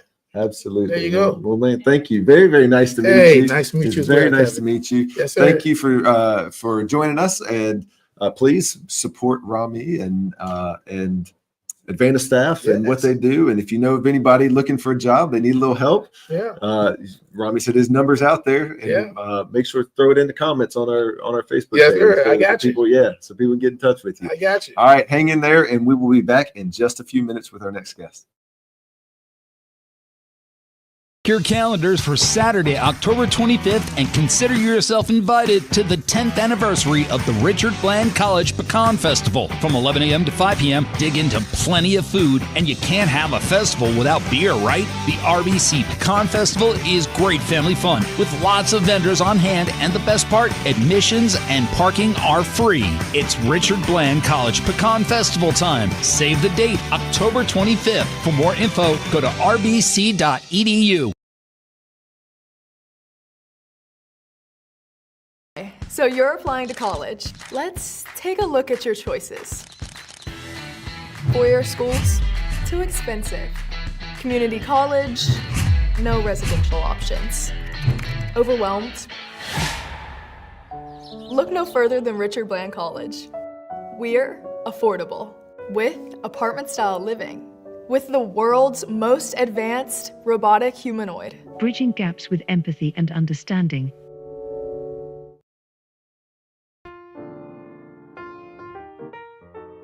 It is really fun being able to be a part of people's buying decisions on a new car. Everybody has something different that they need or want, and being able to find out what that is the best part of being in the sales department. Now, it might be also reminding me that it's great that I get to be a part of the greatest sales group in the universe, Mike said. I like being a salesperson at Strosnider Chevrolet because I get to work with Greg Davis and all the great salespeople here. Best in the universe, I've been told. Helping people get into vehicles is awesome. I think that's what we do and why we do it. I try to say that I don't sell vehicles. All right, everybody, we are back with our next guest here on Community Driven. And again, we are live from Richard Bland College at the annual Hopewell Prince George Chamber Mixer. So glad to be here with you. Thank you for being here with us. And we're going to get with our next guest. We have Alex and Sarah Olivieri. Yes, sir. All right, I said it right. And with Woodpeckers, Plaques, and Crafts. That's correct. All right, so thank you so much for being here. We really appreciate it. No, thanks for the opportunity. Yeah, absolutely. So tell us a little bit about Woodpeckers. So we are a small-owned, family-owned, veteran-owned business. We're located in Hopewell, Virginia. We are actually neighbors to the Anchor Room Pizza. Okay, yeah. So we are specialized. We're a one-stop shop. We specialize in embroidery, engraving, sublimation, and many other things. So if you need a little trophy, you need a plaque, you need hats, jackets, and there's no minimum. You need only one hat, or you need 100 hats. We can do it all. That's awesome. That's awesome. Tell us about how did you get started on this? Ooh, that story. Yeah. So my wife can attest to that. I am an extremely random person. And when I tell you random, I come with the randomest things at the randomest time. So as I mentioned, I'm a veteran. So I was still active duty in the military. Okay.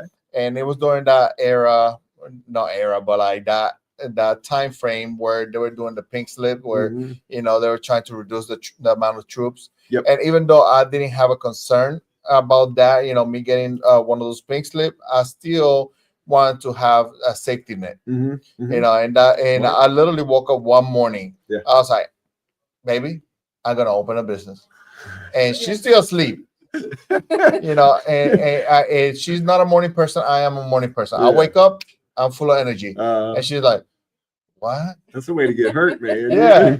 And I was like, "Yeah, I'm gonna open a business." Like, what kind of business? Like, I don't know. Engraving, woodworking. That's why the name Woodpeckers. We started as woodworking. And he's like, "You ever done it?" It's like, "Nope." And like, how you gonna do it? So, well, next week we got our tax money. I'll go ahead and buy some of those starter machines and get to it. And literally 10 years ago, that's how we started. 10 years ago. We've been in business 10 years. Awesome.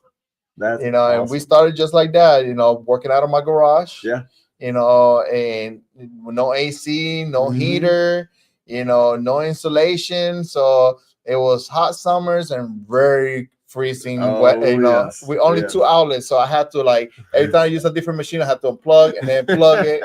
But it makes you appreciate, especially in the position that we had, that we have our storefront, where customers can come at any time, during our open hours. It makes you look back and be like, wow, to believe, that I started here, struggling, trying to get my name out there, to now be here and everybody be loving it, like, yes, we're glad that you're here, and they come here and they keep on spreading the word, like, hey, if you need anything, go to Woodpeckers, they'll take care of you. They're quick turnaround, veteran owned, and all those little things keep on adding on until it makes like the perfect package. Yeah. That's awesome, man. That truly is. I love stories like that. That's great. So how long have you been full time? So I retired out of the military in December 2019. Okay. So since then, we've been full time, but now we just actually opened our storefront in April of this year. Oh, wow. And we were, I literally, that garage that had no insulation, I converted it, insulated it, put AC and everything, and we were working out of there. Wow. Super convenient. You have 30-second walk, from the house to the garage. Yeah. The only issue that we're having is we're not accessible to people. Yeah. Because I live in Prince George. You have to take a dirt road to go to my dirt road. Oh, wow. Yeah. And when we give the address to customers, they're like, yeah, no, I'm not going out there. It's a middle of nowhere. But so, by doing this move, opening an actual storefront, it's been a blessing. That's awesome. And definitely the community has showed the love and support. That's great. That's amazing. So what has been your biggest takeaway, your biggest, the thing that y'all have, you've benefited the most from doing this experience of going in there and just saying, man, I'm just going to take this thing by the scruff of the neck and I'm going to make it happen? So a lot of people had different, ways to assess their, how they succeed, or like what motivates them. For me, is just the reaction of the people. Yeah.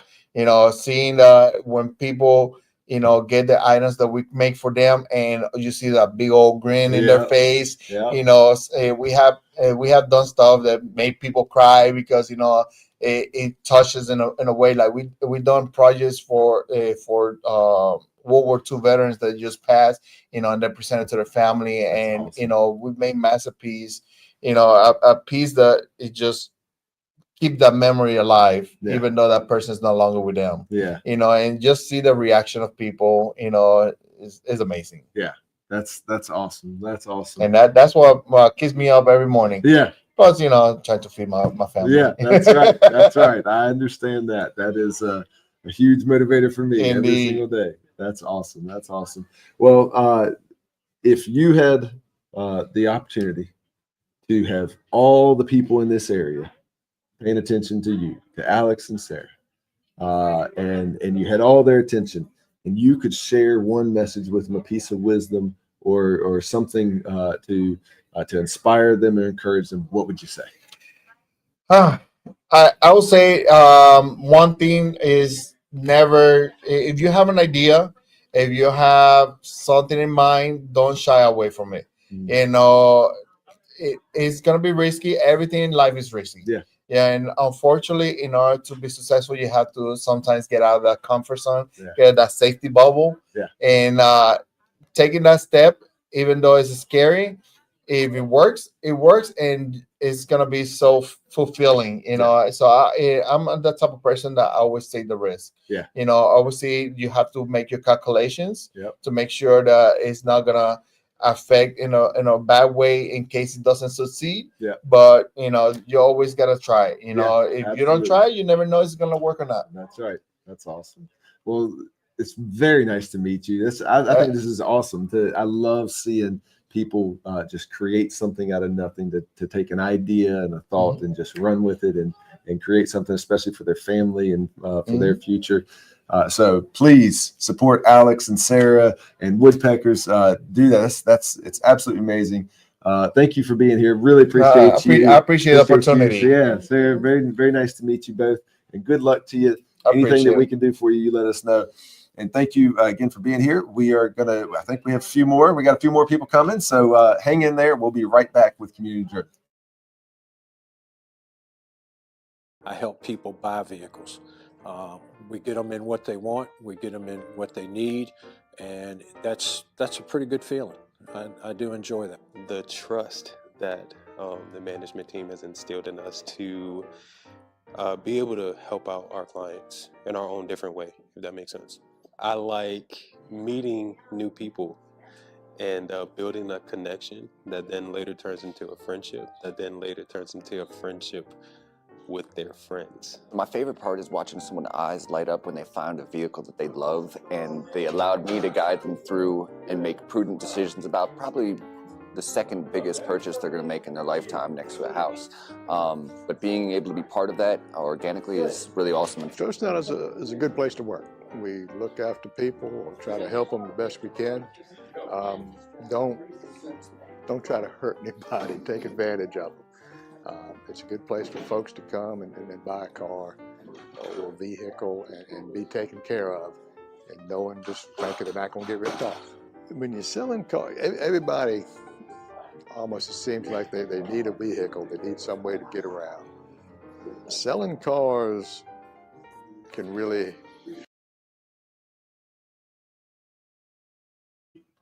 All right, everybody, we are back here at Community Driven at Richard Bland College, the Hopewell Prince George Chamber Mixer. I've messed it up so many times tonight, but it's all good. We're with Sean Matthews from Bank of Southside, Virginia. Yes, Sean, sir. thank you for being here tonight. Tell us a little bit about what you do at Bank of Southside. I think pretty much everybody that's on here would probably know about the Bank of Southside. If you are from Southside, Virginia, you probably know about the Bank of Southside. Absolutely. I am the retail administrator, so I oversee the retail division. So kind of oversee all the branches. So even though I'm centralized in Carson, I'm kind of all over the place. Yeah, absolutely. How long have you been with BSV? I've been with BSV for 3 years. 3 years. Yes. Okay. What'd you do before then, prior to that? I was in membership camping, kind of management, marketing, stuff like that. Yeah. Started with BSV 3 years ago. I managed the Emporia and Jarrett locations and kind of went from there. Yeah. Tell us some of the newest things going on with BSV. Well, this year is pretty significant for us because we're celebrating our 120th anniversary. My goodness. Yes. I thought we were an old company. That's crazy. I had no idea it was 120 years. And, wow. I think it's, community bank is the cornerstone of, these rural communities. Yeah, absolutely. I think what's unique about us is it's been BSV the whole time. Yes. You had the Bank of Stony Creek, Carson and Prince George merged, and then it kind of took off from there, and started back in 1905, and here we are 120 years later. Wow. That's amazing. I had no idea. Yeah. That's wild. So you've been there 3 years. Been there 3 years. What's a day-to-day look like for you? So overseeing retail, obviously I kind of oversee all the branches. So I have we're kind of unique because we have some 2 o'clock branches too. So Okay. Some of our managers manage multiple locations. So Okay. I have about 12 managers under me, and then we've got a total of about 50 people in retail. So, an average day for me, getting with the managers in the morning, meetings, going out, visiting the branches, maybe going on customer calls with some of the managers, stuff like that. Yeah. Yeah. It's really neat because BSV is one of probably the last local. Yeah, we're really the last locally owned community yeah, bank. It's really truly is crazy how that is. Yeah, which I mean, being so embedded in the community for as long as we have, I mean, it enables us to offer a service that you really can't get at another bank. Absolutely. We have what we like to call a unique recipe for banking. Very community driven, very much involved in the community.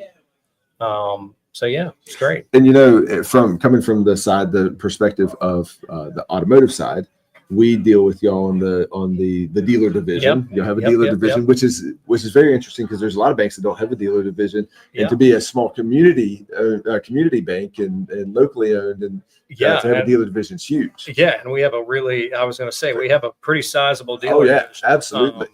They rock and roll out of there. Absolutely. Tim and his team they do an amazing job. Yeah, they really do. And it's a lot of places think that in order to have some of the best deals, you got to be huge. You got to be the Capital Ones and the Bank of America. You got to be Wells Fargo. And it's so far from the truth. It is so far from the truth. Some of the best deals out there in the dealer division side are from Bank Southside. That is true. Yeah. And I mean, that's brings up another point. I mean, we're a full service bank. So we offer every single thing that you could get at Truist or Wells Fargo. Yeah.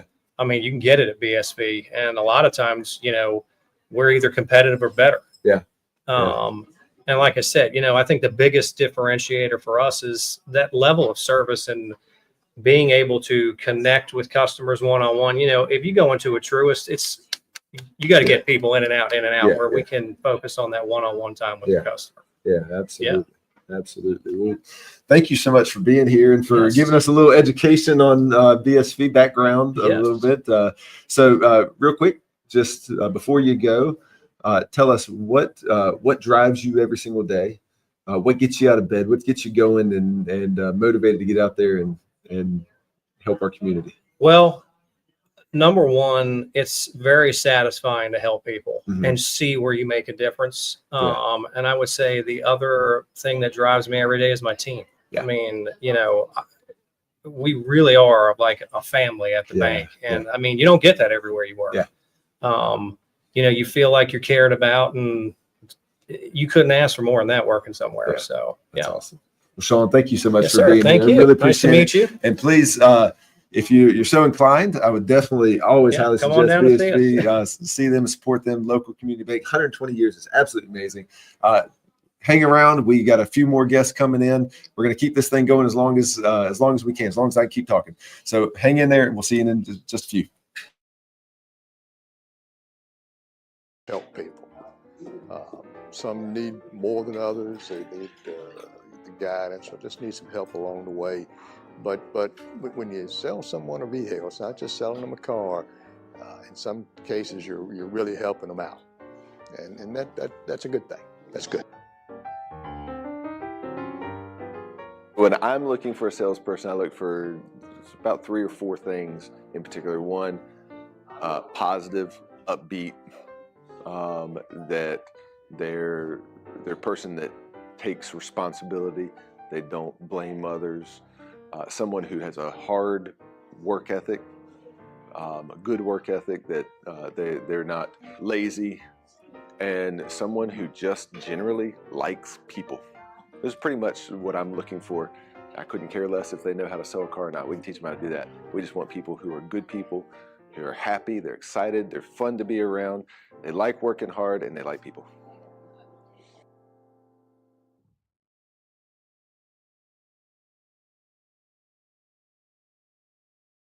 To Strosnider Chevrolet, where family, service, and selection come together.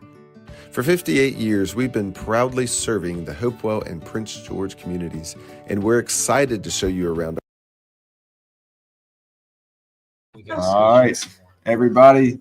We are back here at the Hopewell Prince George Chamber annual mixer, and I'm with Rob and Violet Modiri from Vine and Branch, Vine and Branch Pest Control. And I've known Rob for many, many years, so I'm excited to have him on here. And thank you for joining us. And we're excited to, if people don't know you, to introduce you to the local community. So, Rob, you've been doing pest control for many years, right?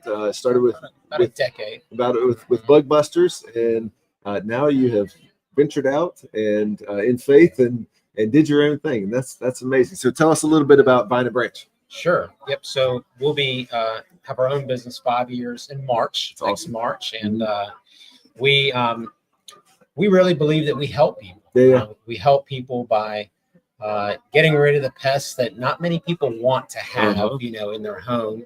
And Violet and I and my son, we're the three team. Although Chance now is a freshman at Liberty. Okay. So he just is, we moved him in. So it's been us. Although we are looking to add someone. So if you're someone who might be interested in a career in pest control, what we do is we love our customers and.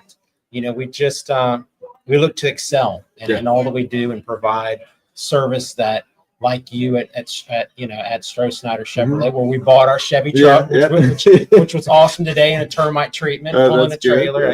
Love it. And so yes, we're just honored to be in this community and to also to know you and your family for so many years. And, absolutely. So we heard you were doing the podcast. Bob she showed me one that you did with a friend of ours as well. I was like, oh yeah, so we should sit in. And I told her before we came in, because I've had a huge long day. I said, Violet, you do most of the talking. So let me let her. She's a better talker than me. Tell us, Violet, a little bit about about the business and what it means to you. Well, he started it. Yeah. And so, I had no idea what we were getting into, and it was a huge step of faith. Yeah, for sure. Absolutely. And right in the middle of COVID. We took that step of faith, and I'm so glad that we did. Awesome. Not knowing me, not personally knowing anything about pest control, but him just having the heart's desire to be able to help people with these types of things is just really, it's just been so impactful for me personally. That's awesome. And our customers have been, so much of the same. It's like when we are giving an opportunity to help them, they are like, it honestly changes their life. That's and awesome. I've just been amazed at how, because we are believers, and, our mission statement would be just this, that we are called to love our neighbors. Yeah. And so everybody is our neighbor. Yep. And so we look at providing pest control services with that type of mindset and attitude. And so because of that, we offer extraordinary services. And if we're not offering those services, we look to the client to let us know, how can we do it better? Yeah.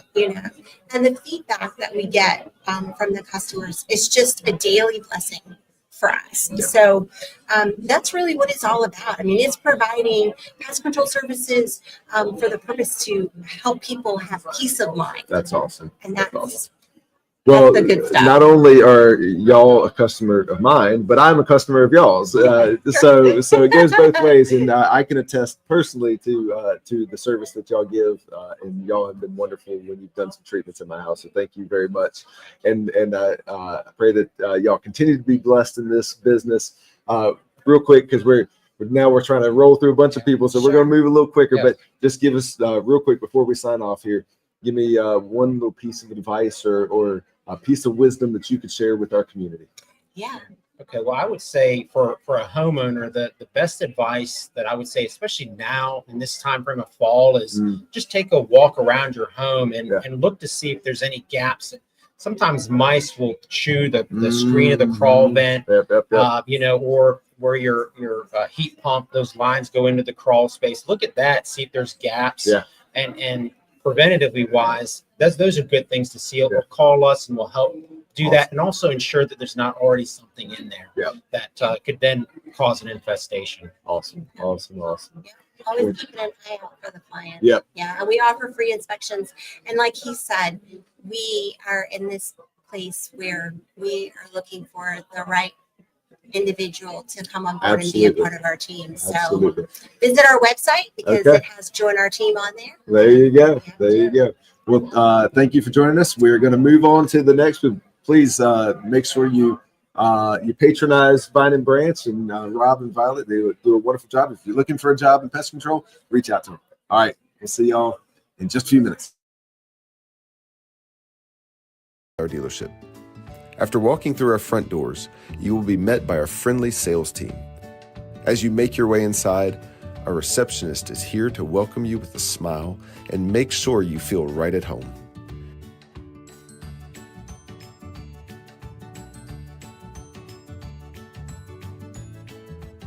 Here we see our custodian. He helps keep our dealership looking spotless because a clean and welcoming space makes all the difference. He is in the customer lounge where you can wait for your vehicle to finish getting repaired. As you head into the service bay, our service advisors and our Hey, everybody. We are back with our next guest here on Community Driven. We have Miss Gail Page, and she is with the Prince George County Public Safety Foundation and going to tell us about an event. So tell us, Gail, about this Thank event. you. Yes. Thank you. I appreciate it. Yeah, absolutely. Hi, everyone. My name is Gail Page. I'm a volunteer with the Prince George County Public Safety Foundation. Our foundation provides funding for first responders, their families, and our community. It helps support all of our youth programs. So if you've ever had contact with a first responder, understand that many of our first responders work overtime. If something happens to them, we need to be able to bridge the gap between what the insurance covers and what the families need. So that's why we are doing this event. It's our biggest event on the 25th, and I am in charge of the silent auction, and I know it's going to be lit. I just got a signed Alex Ovechkin jersey. Oh, so wow. you want to come on out Wow. and be a part of our auction, be a part of our largest fundraiser, bring lots of money, your credit cards, and a really good spirit. And you're going to meet all of our first responders there that night. That's awesome. So it is Saturday, October 25th, 5 to 8.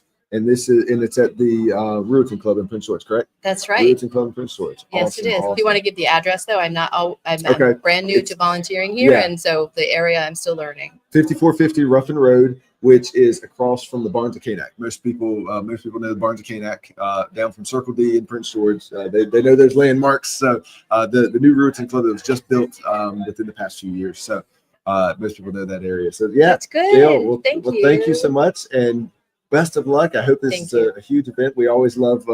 We buy tickets every year, and I think we're going to have a little something in the silent auction. That's as well. great. So, Thank you very much. Yes, I ma'am. love that. I love to hear that.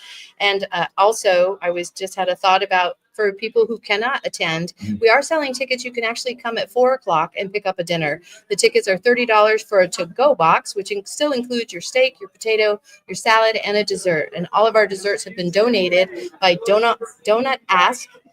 And she's a local woman providing all of our desserts. Awesome. So please come out. We'd love to have you. Thank you. Gail, thank you. Thank you. I appreciate it. Yes, thank you. And thank you. We'll be back in just a few minutes. expert technicians are here to make sure your vehicle gets the best care possible, whether that be a routine maintenance or a major repair. After entering the parts department, any one of our team members are willing to assist you in getting an accessory for your vehicle or for yourself.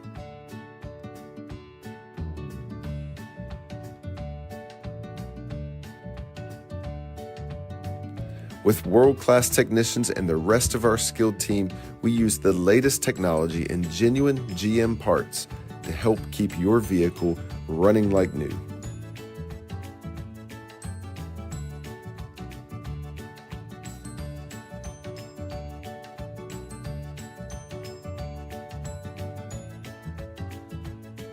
The behind the scenes that keeps things running smoothly is the office.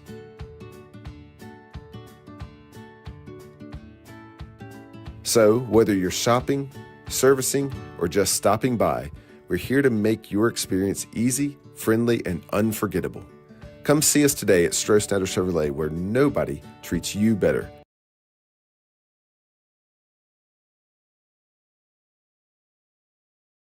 John Tyner, I work for Strosnider Chevrolet, and this is the 2025 Chevrolet Blazer EV SS. We're going to test drive this vehicle to check out these Super Cruise. A lot of vehicles today, you have to have at least one hand on the steering wheel, but the benefit of Super Cruise, you don't have to have any hands on the steering wheel. You just have to focus on the road.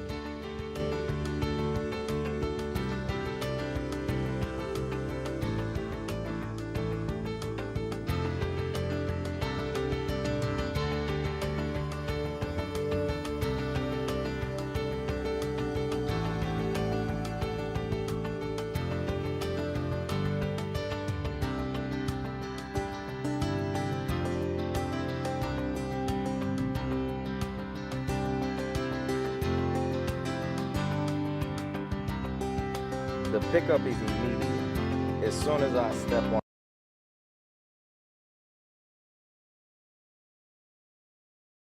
Hey, we're going to squeeze in, man. We're going to get tight here.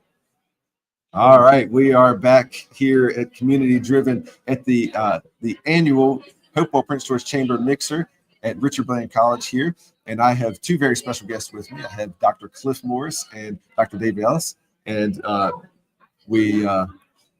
everybody knows you. You're a staple of the community for years and years and years. I know the smile. And Dr. Morris, you've been in this community for 30 years. 30 years as well.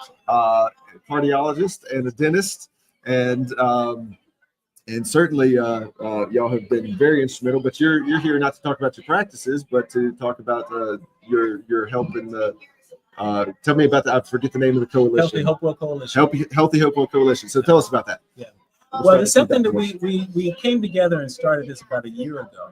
And the whole idea is to provide kind of the backbone and engine for something that can bring together businesses and churches and the local businesses in the area to get the Hopewell healthier, and the Hopewell Prince George area Hopewell healthier. So we are spearheading a project to make Hopewell and perhaps Petersburg and the whole area into the first blue zone in the state of Virginia. So tell us, what is blue zone? What does that mean?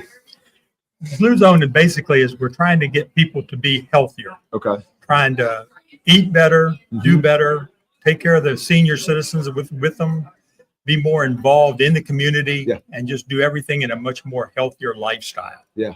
That's awesome. Yeah, these are areas across the world where people live to 100, basically. They live 10 to 15 years longer than we do. And it's all based off of their lifestyle, how they live. It's not based off of medication or anything like that. We know that 90% of these chronic medical illnesses, high blood pressure, diabetes, high cholesterol, and these chronic diseases are because of our poor lifestyle. Yes. So what they've shown in these areas is when you change the lifestyles of the people that live there, you actually help them to live longer. And Hopewell's been chosen to be the very first blue zone in the state of Virginia. So we're spearheading that effort, and we're very close, and we're looking very forward to seeing Hopewell. That's awesome. I need to hear more about this because it is personally to me, my wife and I have been on this. We have been on this journey of trying to build our health and the health of our kids. We have 5 kids, so we're looking not just to our own health, but the health of our kids and our grandkids down the line. So that's awesome. I love hearing that y'all are doing this and that Hopewell area is doing this. This is great. That's amazing. Well, what you're talking about is legacy. Yes. Yes. And you can have a lot of buildings and structures and lots of businesses that come through, but what about the health of the people who are there to be able to live out those legacies and to be able to pass that down from generation to generation to generation? Yeah. I've been taking care of folks here in this area for 30 years now. I've seen what comes through, and diabetes and high blood pressure and high cholesterol, and we can see it in the people that we treat every day. Absolutely. And if we can improve the health of our patients, we can improve the lifestyle. We can just show them what's a better way to do things. Just improve it and show them by what we do and improve the health. It's just movement is life. Living better, doing better. Show them what we can do. Try to make it better for the community. If you could give us one quick tip that people could implement quickly to just improve, because I'm a big 1%. You just improve 1% here and 1% there and 1% there. What would be a quick tip that you would give, Dr. Ellis? I think the biggest thing that I try to do is something that my son tells me all the time is movement is life. Park a little bit further away and walk a little bit more. Take the steps rather than the elevator. Try to keep your things moving. Absolutely. You know, your heart, your lungs, and your thighs. Those are three important. You got your legs moving. You don't have your body moving. You're not going to make it. I'm a grandfather. I'm 75. I want to keep going. I want to keep moving. Absolutely. I want to keep being with the grandchildren. Movement is life. Being healthy, being around, keep going. An object in motion stays in motion. An object at rest stays at rest. So There you yes, go. 100%. There What you about go. you, Dr. Morris? What would be a quick tip you could give us? Beans and greens. Beans and greens. Beans and greens. Okay. A serving of beans daily, you live 4 extra years. Really? 4 good years. Wow. Greens, of course, have all the micronutrients Yeah. and the fiber that you need in order to do that. So beans and greens. Is there a certain type of greens that are better than others? Anything that comes out of the ground, kale, spinach, anything along those lines that are high in high in potassium, that help to lower the blood pressure. But it's all about the fiber. And your goal is to get 8 servings, and 8 servings is a handful. Okay. So you want 8 handfuls of fruits or vegetables every single day. Wow. In Okay. these areas called blue zones, they go to the market every day, and they get their food fresh. And they're Yes, walking it's to the so market, important. biking to the market. So Oh, the man. movement. I have to fight him to the daily markets. I have to fight him to get the beets. We're really working on the beets. So beans and greens, and we throw in beets too. As far as I'm concerned, that's the natural blood pressure pill. If you want to bring your blood pressure down, it should be beans, greens, and beets. Beans, greens, and beets. There you go. That's awesome. Well, thank you so much for everything you do, Dr. Morris. Thank you, Dr. Ellis. Thank you, Thank sir. you so much. Thank you for I having really us. look forward to hearing more about this, and I'd love personally to be involved in whatever I can do to help, because it's a huge passion of mine to be. You got the right color on. Blue. Yeah, Blue zone. yeah, that's right. There you go. You're already starting it out. That's awesome. Well, please look up what Dr. Morris, Dr. Ellis are doing, and support them in this initiative to create the blue zone for Hopewell and be the first blue zone in the state of which is Virginia. Awesome. That's Yes. awesome. Thank you. Thank you. Thank you. Like, I can feel it right away.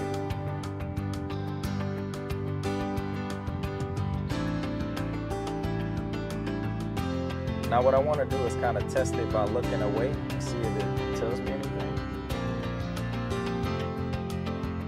Oh, it was blinking, you seen that?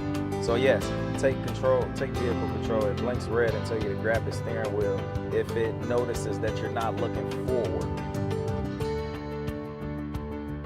It's crazy cool. I really like this. Like Super Cruise, like will sell me on the vehicle. Like having this is so relaxing. Also has auto lane change. It's gonna change my lane for me to keep my speed where I set it, so the car in front of me doesn't reduce my speed. Here really reads your eyes to determine if you're literally watching out of this windshield right here. I'm giving a 10 out of 10 from my first experience using Super Cruise.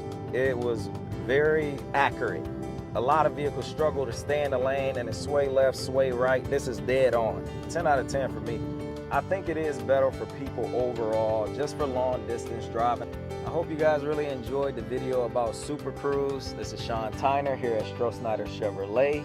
If you have any questions, leave them in the comments or just come down and see us here at 5200 Oaklawn Boulevard here in Hopewell, 23860.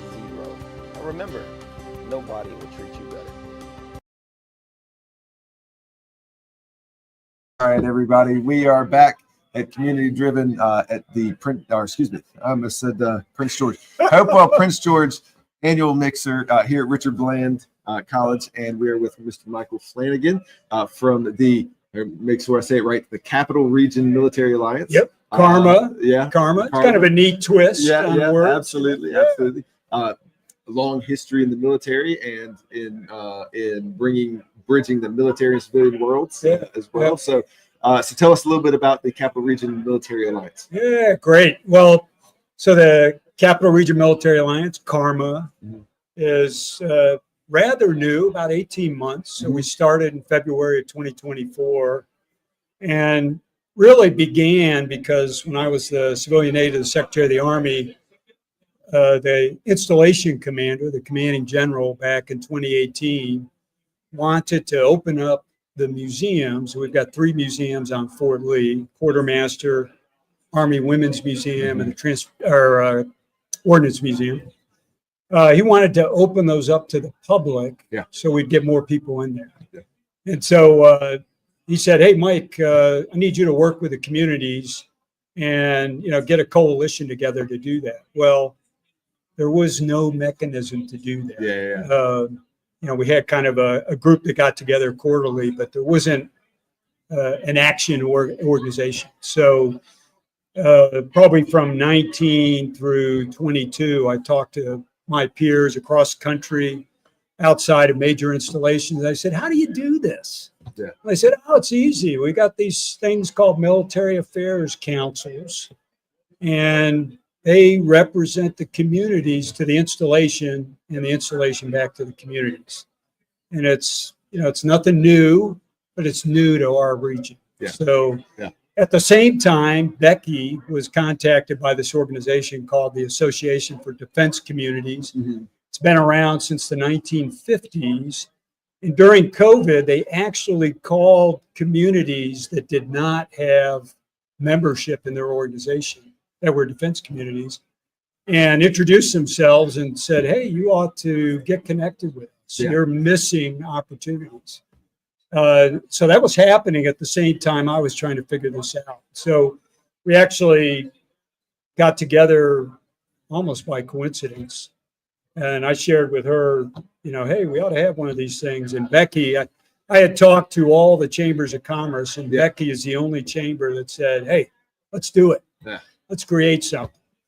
And she came up with a name as well. She's a real visionary. So she wanted to have an acronym that kind of had a neat, brought up a neat vision of things. So karma. So we're positive karma for the region. That's awesome. So, that's awesome. And the military has been such a vital part of our community for years and years and years. It just makes sense to have this alliance. And it has been, I was a dependent back here as a kid. I went into the Army for 27 years, but went to Colonial Heights High School, met my wife in high school. But, pre 9/11, we were a lot more connected. I remember as a kid, Armed Forces Day on Fort Lee. You'd have thousands of people from off post coming into the installation, doing the slide for life and all that kind of stuff. And then when 9/11 happened, we put the gates up, and it changed everything. It did. And even though people could get a pass with a driver's license, we found that they didn't. Because they'd see the gate, they'd see gate guards, and they go, "Hey, this looks scary." And so it really changed the culture. We kind of lost something. And so that was one of the reasons to get this karma thing going. And right now, one of our things we're most excited about is the Defense Community Enclave. Have you heard about that? No, I have not. So this is exciting. So there's Congress created this thing called extended use lease. And so it authorizes a military installation to lease, I think up to 99 years, a portion of the installation to a developer that will pay in kind or pay financially for the use of that land. And the government can use that money to put towards projects that the government won't fund. So Fort Lee, for instance, we don't have enough money to update our barracks. We want to open up our museums, which we did back on the 13th of June. Absolutely. But we want to enhance those museums. We've got old artifacts that need to be kept in, climate controlled environment and all that kind of stuff. We don't have an aquatic center. We don't have an indoor pool. We don't have an indoor athletic facility for like soccer or lacrosse. So there's this extended use lease allows us to go out to developers and say, we want an aquatic center. We want an indoor fitness facility. We need housing for about 800 people, soldiers that come for training. We'll lease this about 80 to 100 acres. We'll lease this land to you as long as you give us these things. We want an aquatic center, indoor fitness facility, enhancements to the museums, housing for 800 students. You can add to that more condos. You could add commercial property, do whatever you want. It's a negotiation. But have all that land rent free for up to 99 years. I mean, it's a real creative way, a public-private partnership, to build something that we couldn't do with government money.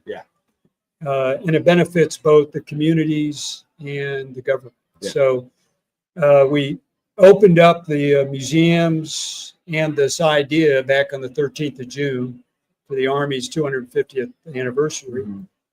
And that was part one, opening up the museums. And we shared this with the community and said, hey, here's the vision.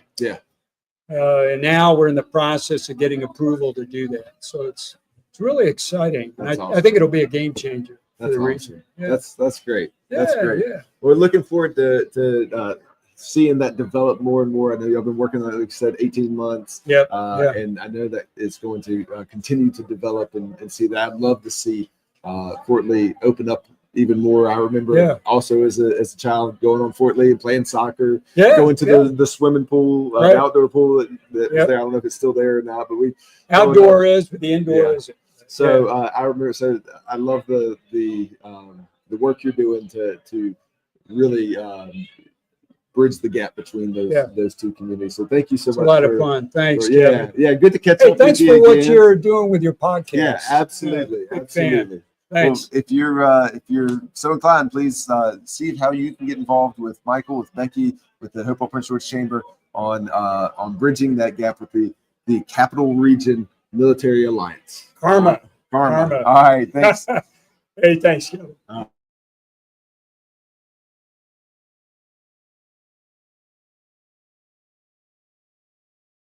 So you're applying to college. Let's take a look at your choices.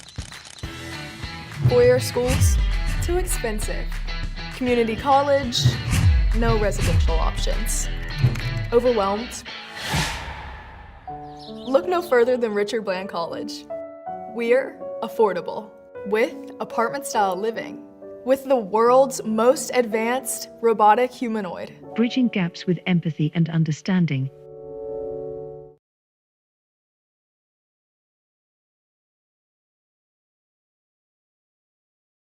Your calendars for Saturday, October 25th, and consider yourself invited to the 10th anniversary of the Richard Bland College Pecan Festival. From 11 a.m. to 5 p.m., dig into plenty of food, and you can't have a festival without beer, right? The RBC Pecan Festival is great family fun, with lots of vendors on hand, and the best part, admissions and parking are free. It's Richard Bland College Pecan Festival time. Save the date, October 25th. For more info, go to rbc.edu. All right, everybody. We are here with the last. Scoot on in, Brandon. We got to get Brandon and Terrell in here. So we are here with the last of our guests for the community-driven podcast at the Hopewell Prince George Chamber annual mixer here at Richard Bland College, and I have Mr. Brandon Butterworth and Mr. Terrell Robinson here with me. Both board members, both not just board members of the chamber, but Brandon's with West End Christian School, a staple in our community for years and years and years. Sure and is. Terrell is with Richard Bland College. And what is it that your official role at Richard Bland? The official role they have given me is Associate Director of Government Relations. Okay, Associate Director of Government Relations, and are you the principal? Principal, head of school, Head of school, at West director End, of West End. All right, awesome. But tonight we're going to talk about your role in the board at the Hopewell Prince George Chamber and what y'all see is going on with the Hopewell Prince George Chamber. So, Brandon, I'll start with you. Brandon and I go, Terrell, I don't know if you know this, Brandon and I go way back, like 5 years old. When we 37 years back. Yeah, we started playing soccer together. Wow. 37 years ago. So that's how far back we go. Soccer and swimming pool and pizza party, yeah, all that stuff. So so I've been involved in the chamber, on and off for a number of years. I've served on the board for the last 2 or 3 years and served as the treasurer the last 8 or 9 months. Yeah. Okay. Awesome. And what are you doing on the board? And for me, first, I got to thank my predecessor, Jeff Brown. Okay. He was here at the college in numerous roles here. And so he brought me into the board, because he knew I was all about public service, helping people. And so started as a volunteer, worked my way into being a board member. Yeah. And this past year, I've been serving as the board secretary. Board secretary. Okay. Awesome. So tell us. Does a fine job. Yeah. Thank you. Does not use AI for the minutes. All Yeah, that's funny. So tell us what's some of the latest news, Terrell, coming from the chamber? Well, first, I think, we're championing business, right? I'm also the chair of the advocacy committee. Okay. And so, for example, like tonight's event, right? Yeah. We're hosting our annual meeting in Mixer. Yeah. It's a mix of business and community leaders all gathered right here tonight. Yeah. So really excited to bring forth people. And I think another big initiative we're looking at is mentorship, right? We want to figure out how do we get whether it's middle schoolers and high schoolers access to some of these employers that are right here at this event, so they can start envisioning themselves in these roles. Yeah, absolutely. Brandon, to me, it's all about connections. This is how business happens. That's part of the reason why you're here. You get out, you meet people, you reconnect with people, you get introduced to new people, you find out what their needs are. And it's kind of like, hey, I know a guy who does that. I can plug you in and make you feel good about the business community, just about your role in the community in general. Yeah. And business is all about relationship. It truly is. It's 100%. All about relationship. And I love how the chambers of commerce, they bring people together. They get them outside of one of the toughest things I know as a business owner is to step outside of your business for a few minutes, for a couple hours. And hard to leave it. It is very, very hard to leave. So thank you for your work in doing that and putting these things together. Is very, very important. So the annual mixer, tell everybody what's going on tonight and what's the point of having the annual mixer. Terrell, start with you. So we've got this really exciting event where we bring together once again all business, community leaders, even local government administrators and leaders here, so we can network and connect, right? And so this year it's really fun because we have two places. We've done an outside patio mix and mingle, but then also we hosted it at Richard Bland so we could show off all the innovative features and technology we have. So we have an esports team. Right. So we got folks that are competing at the National Junior College level against other institutions across the state. We have the new humanoid robot. Omni stands 6 feet tall. You can ask her almost anything, and she's got a witty, smart response back to you. That's I asked her to join the chamber. What did she say? She said yes. She said that you would pay her bill. She's going to be the new secretary. Is that right? I'm being replaced. You've been replaced by the humanoid. Maybe the minutes will be AI. Right?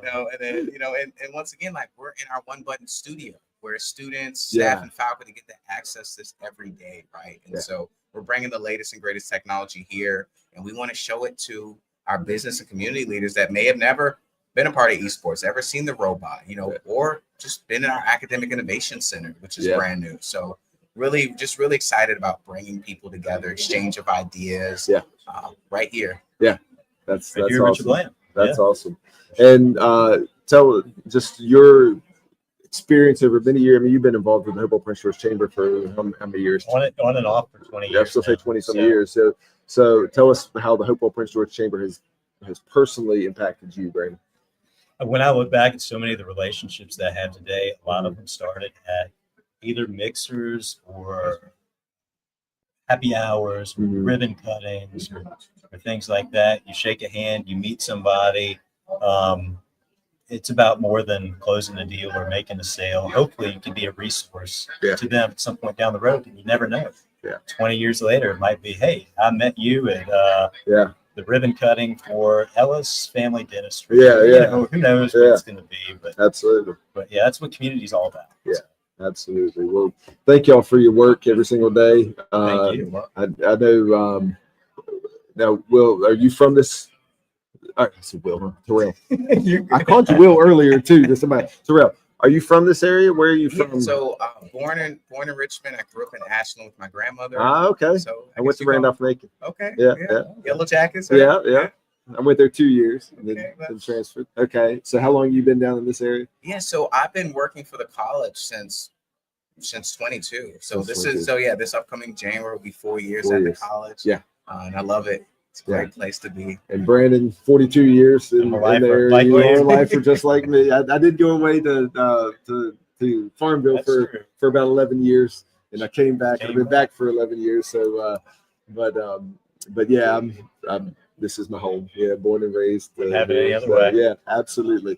Well, thank you for your efforts in the community. We really appreciate that, not just in the chamber, but local government and your efforts in the school and all that. So I really appreciate that.